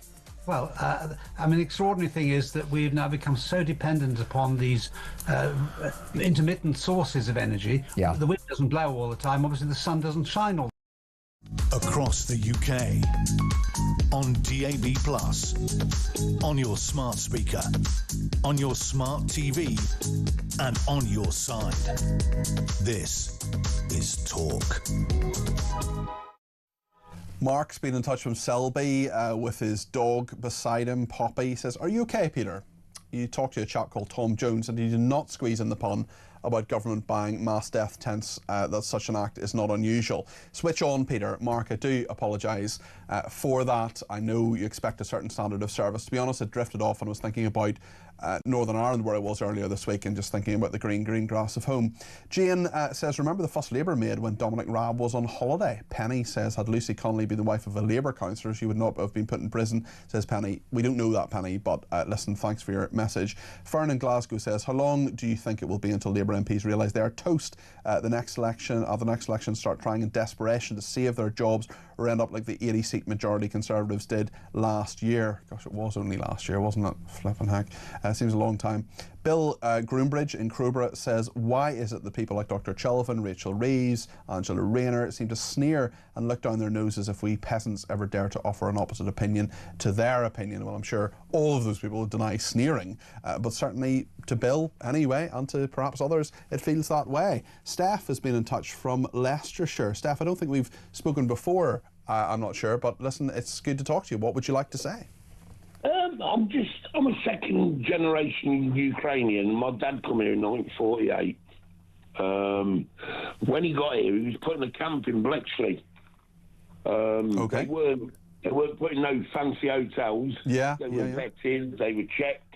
So was that where the one they used during the war? Yeah, straight after the Second World War. Oh, so they used the accommodation there for people who had come across like your dad? Sorry? They used that accommodation that had been used to crack the codes and do the Enigma machine. They used that for people like your dad who'd come across? That's right. Didn't know that. Really interesting. Okay, so he stayed there in pretty straightforward conditions.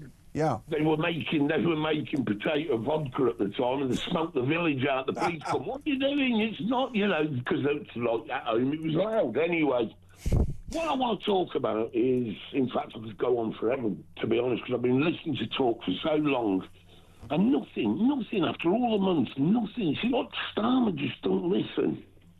Yeah, I think a lot of people are feeling their voices just not being heard. That's why they're taking to the streets, Steph. Oh, it definitely is, isn't it? Let's face it. It's not a racist thing. You know something? I am not racist. How can I be? If it weren't I agree with you, and I don't think the vast majority of people on those streets are racist at all. They simply care. They simply care about their communities. They're being made to look that way. That's the bit that's bugging me. They're being made to look like racists. Well, we know the truth, Steph. We know the truth. We certainly do. Now, I don't think. Look, I know. What do you do now? Once you've already started, you put them in the hotels. Where on earth are you going to put that many people? But okay. If we could put them hospital camps up as fast as we could, why can't we put camps up? It's a very, very good point. There's Nightingale hospitals. They were never properly used. They could be put up. It is possible for that to happen. The government has shown they can do it. And like so many things, these things are a matter of political will. Steph, thanks for your thoughts. Danny's in London and has some thoughts on the migrant hotels. Danny, what would you like to say? You're very welcome to the programme. Thank you. Good evening. the government's decision to appeal the ruling, they must know that everyone's against the government at the moment. They just don't care about us, do they? They just don't care. They don't care about the British people. They say their argument is that actually if you allow the Bell Hotel to get rid of the asylum seekers, that this will lead to mass protests, this could lead to violence. What do you make of that? Well, can you imagine if it gets, well, this is just my opinion, it's going to take a very brave judge to go against the government, isn't it, in an appeal? That's my opinion. Don't you think so? Well, look, it'll be a matter of law. The judge will look at it. But a lot of people feel, a lot of people have been in touch to say that they feel that, you know, you just keep appealing these things until the government gets the answer that they want. And they have the power, they have the lawyers, they have people like Lord Hermer, the Attorney General, they have the money as well to do this. And I wonder at some point whether the council just says, actually, this is too complicated. Exactly right. And who's paying for all these appeals? Us out. Yeah, that's right. Taxpayers. On both sides, actually, both the people who've paid their council tax in that area and nationally the taxpayer. But can you imagine, or if they, looking in the future, if they do win the appeal, there can be, it's only my opinion, I think there could be a lot of trouble. That's my opinion. Well, listen, I hope you're wrong. I know you hope you're wrong as well, Danny. Yeah. Let's hope things stay as peaceful as they can. Well, completely peaceful, of course, over the weekend. Jackie's in Oldham and has some thoughts as well. Jackie, you're very welcome to the programme. What would you like to say?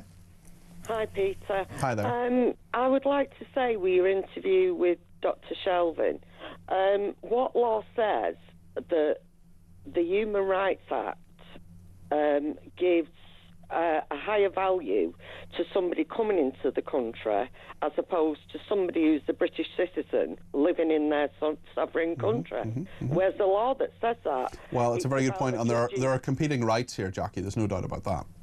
Yeah, and it's about a judge's interpretation. And also, I would ask, why is our acceptance rate for asylum appeals 74% and it's only 27% in Europe? No wonder everybody wants to come to this country. Yeah, there are clear incentives. There are clear incentives, and I don't believe that they want to solve this problem because their actions are contrary to what you would do if you did want to solve the problem.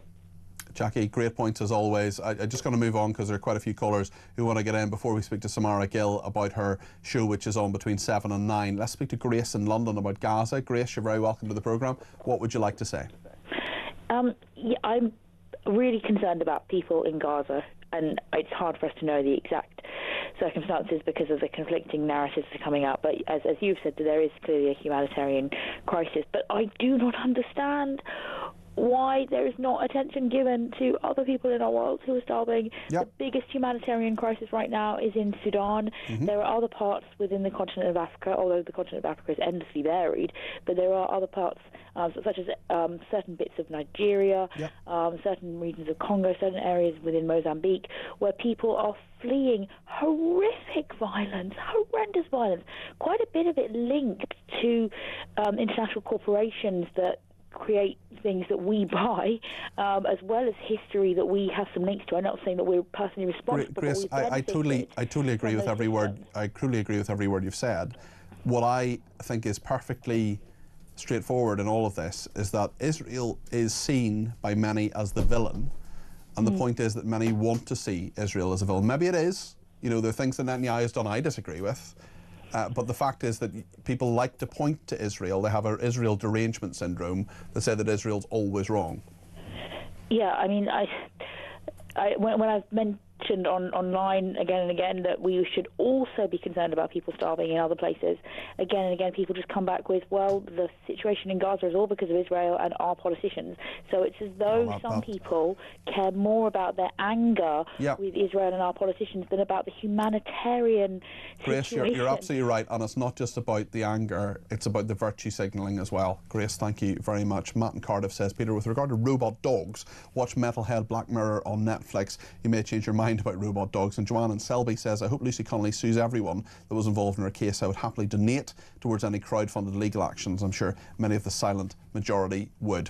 Well, there's a silent majority and there are others that are turning up the volume. One of them is Samara Gill, who's here between 7 and 9. Great to see you. What's coming up in your programme? Oh my gosh, we've got so much tonight. It's going to be absolute madness because we've had a mad week. We're going to ask who is Labour actually voting for / working for here when they think of the people, because when we see that they're trying to overturn this Bell Hotel ruling, we can see that they're kind of going against us. It's state versus the people here. We've got Lawless Britain. We're going to talk about Notting Hill Carnival that's coming up this bank holiday weekend. Should it be banned? We've got Alex Phillips coming on. We've got Mike Graham coming on. We've got a lot of talk favourites, so don't worry if I'm not your cup of tea. You'll definitely have your usuals. NFI here. I'm clearly chopped liver, not good enough to make it to the top show. Stay for the 2 hours, Peter. Honestly, I can listen to you for another 2 hours. And yeah, we're definitely just going to basically do it all. But Lucy Connolly, I mean, that Telegraph interview has come out. She is claiming she's Keir Starmer's first political prisoner. We're going to get well into that. I've actually been talking to Ray this week, and that's that family, her husband. Ray is her husband, and that family is destroyed from this whole scenario. So there's going to be lawsuit after lawsuit, as one of your viewers just said.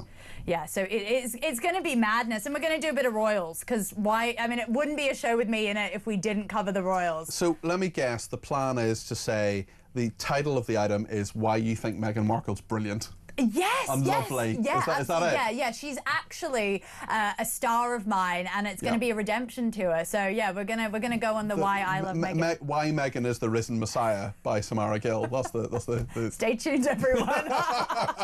Might be a plot twist. You never know. You never know. Samara, great that you are going to be in this chair. In just a few minutes' time, stay tuned for that. Samara will be here between 7 and 9, and I think you're checking in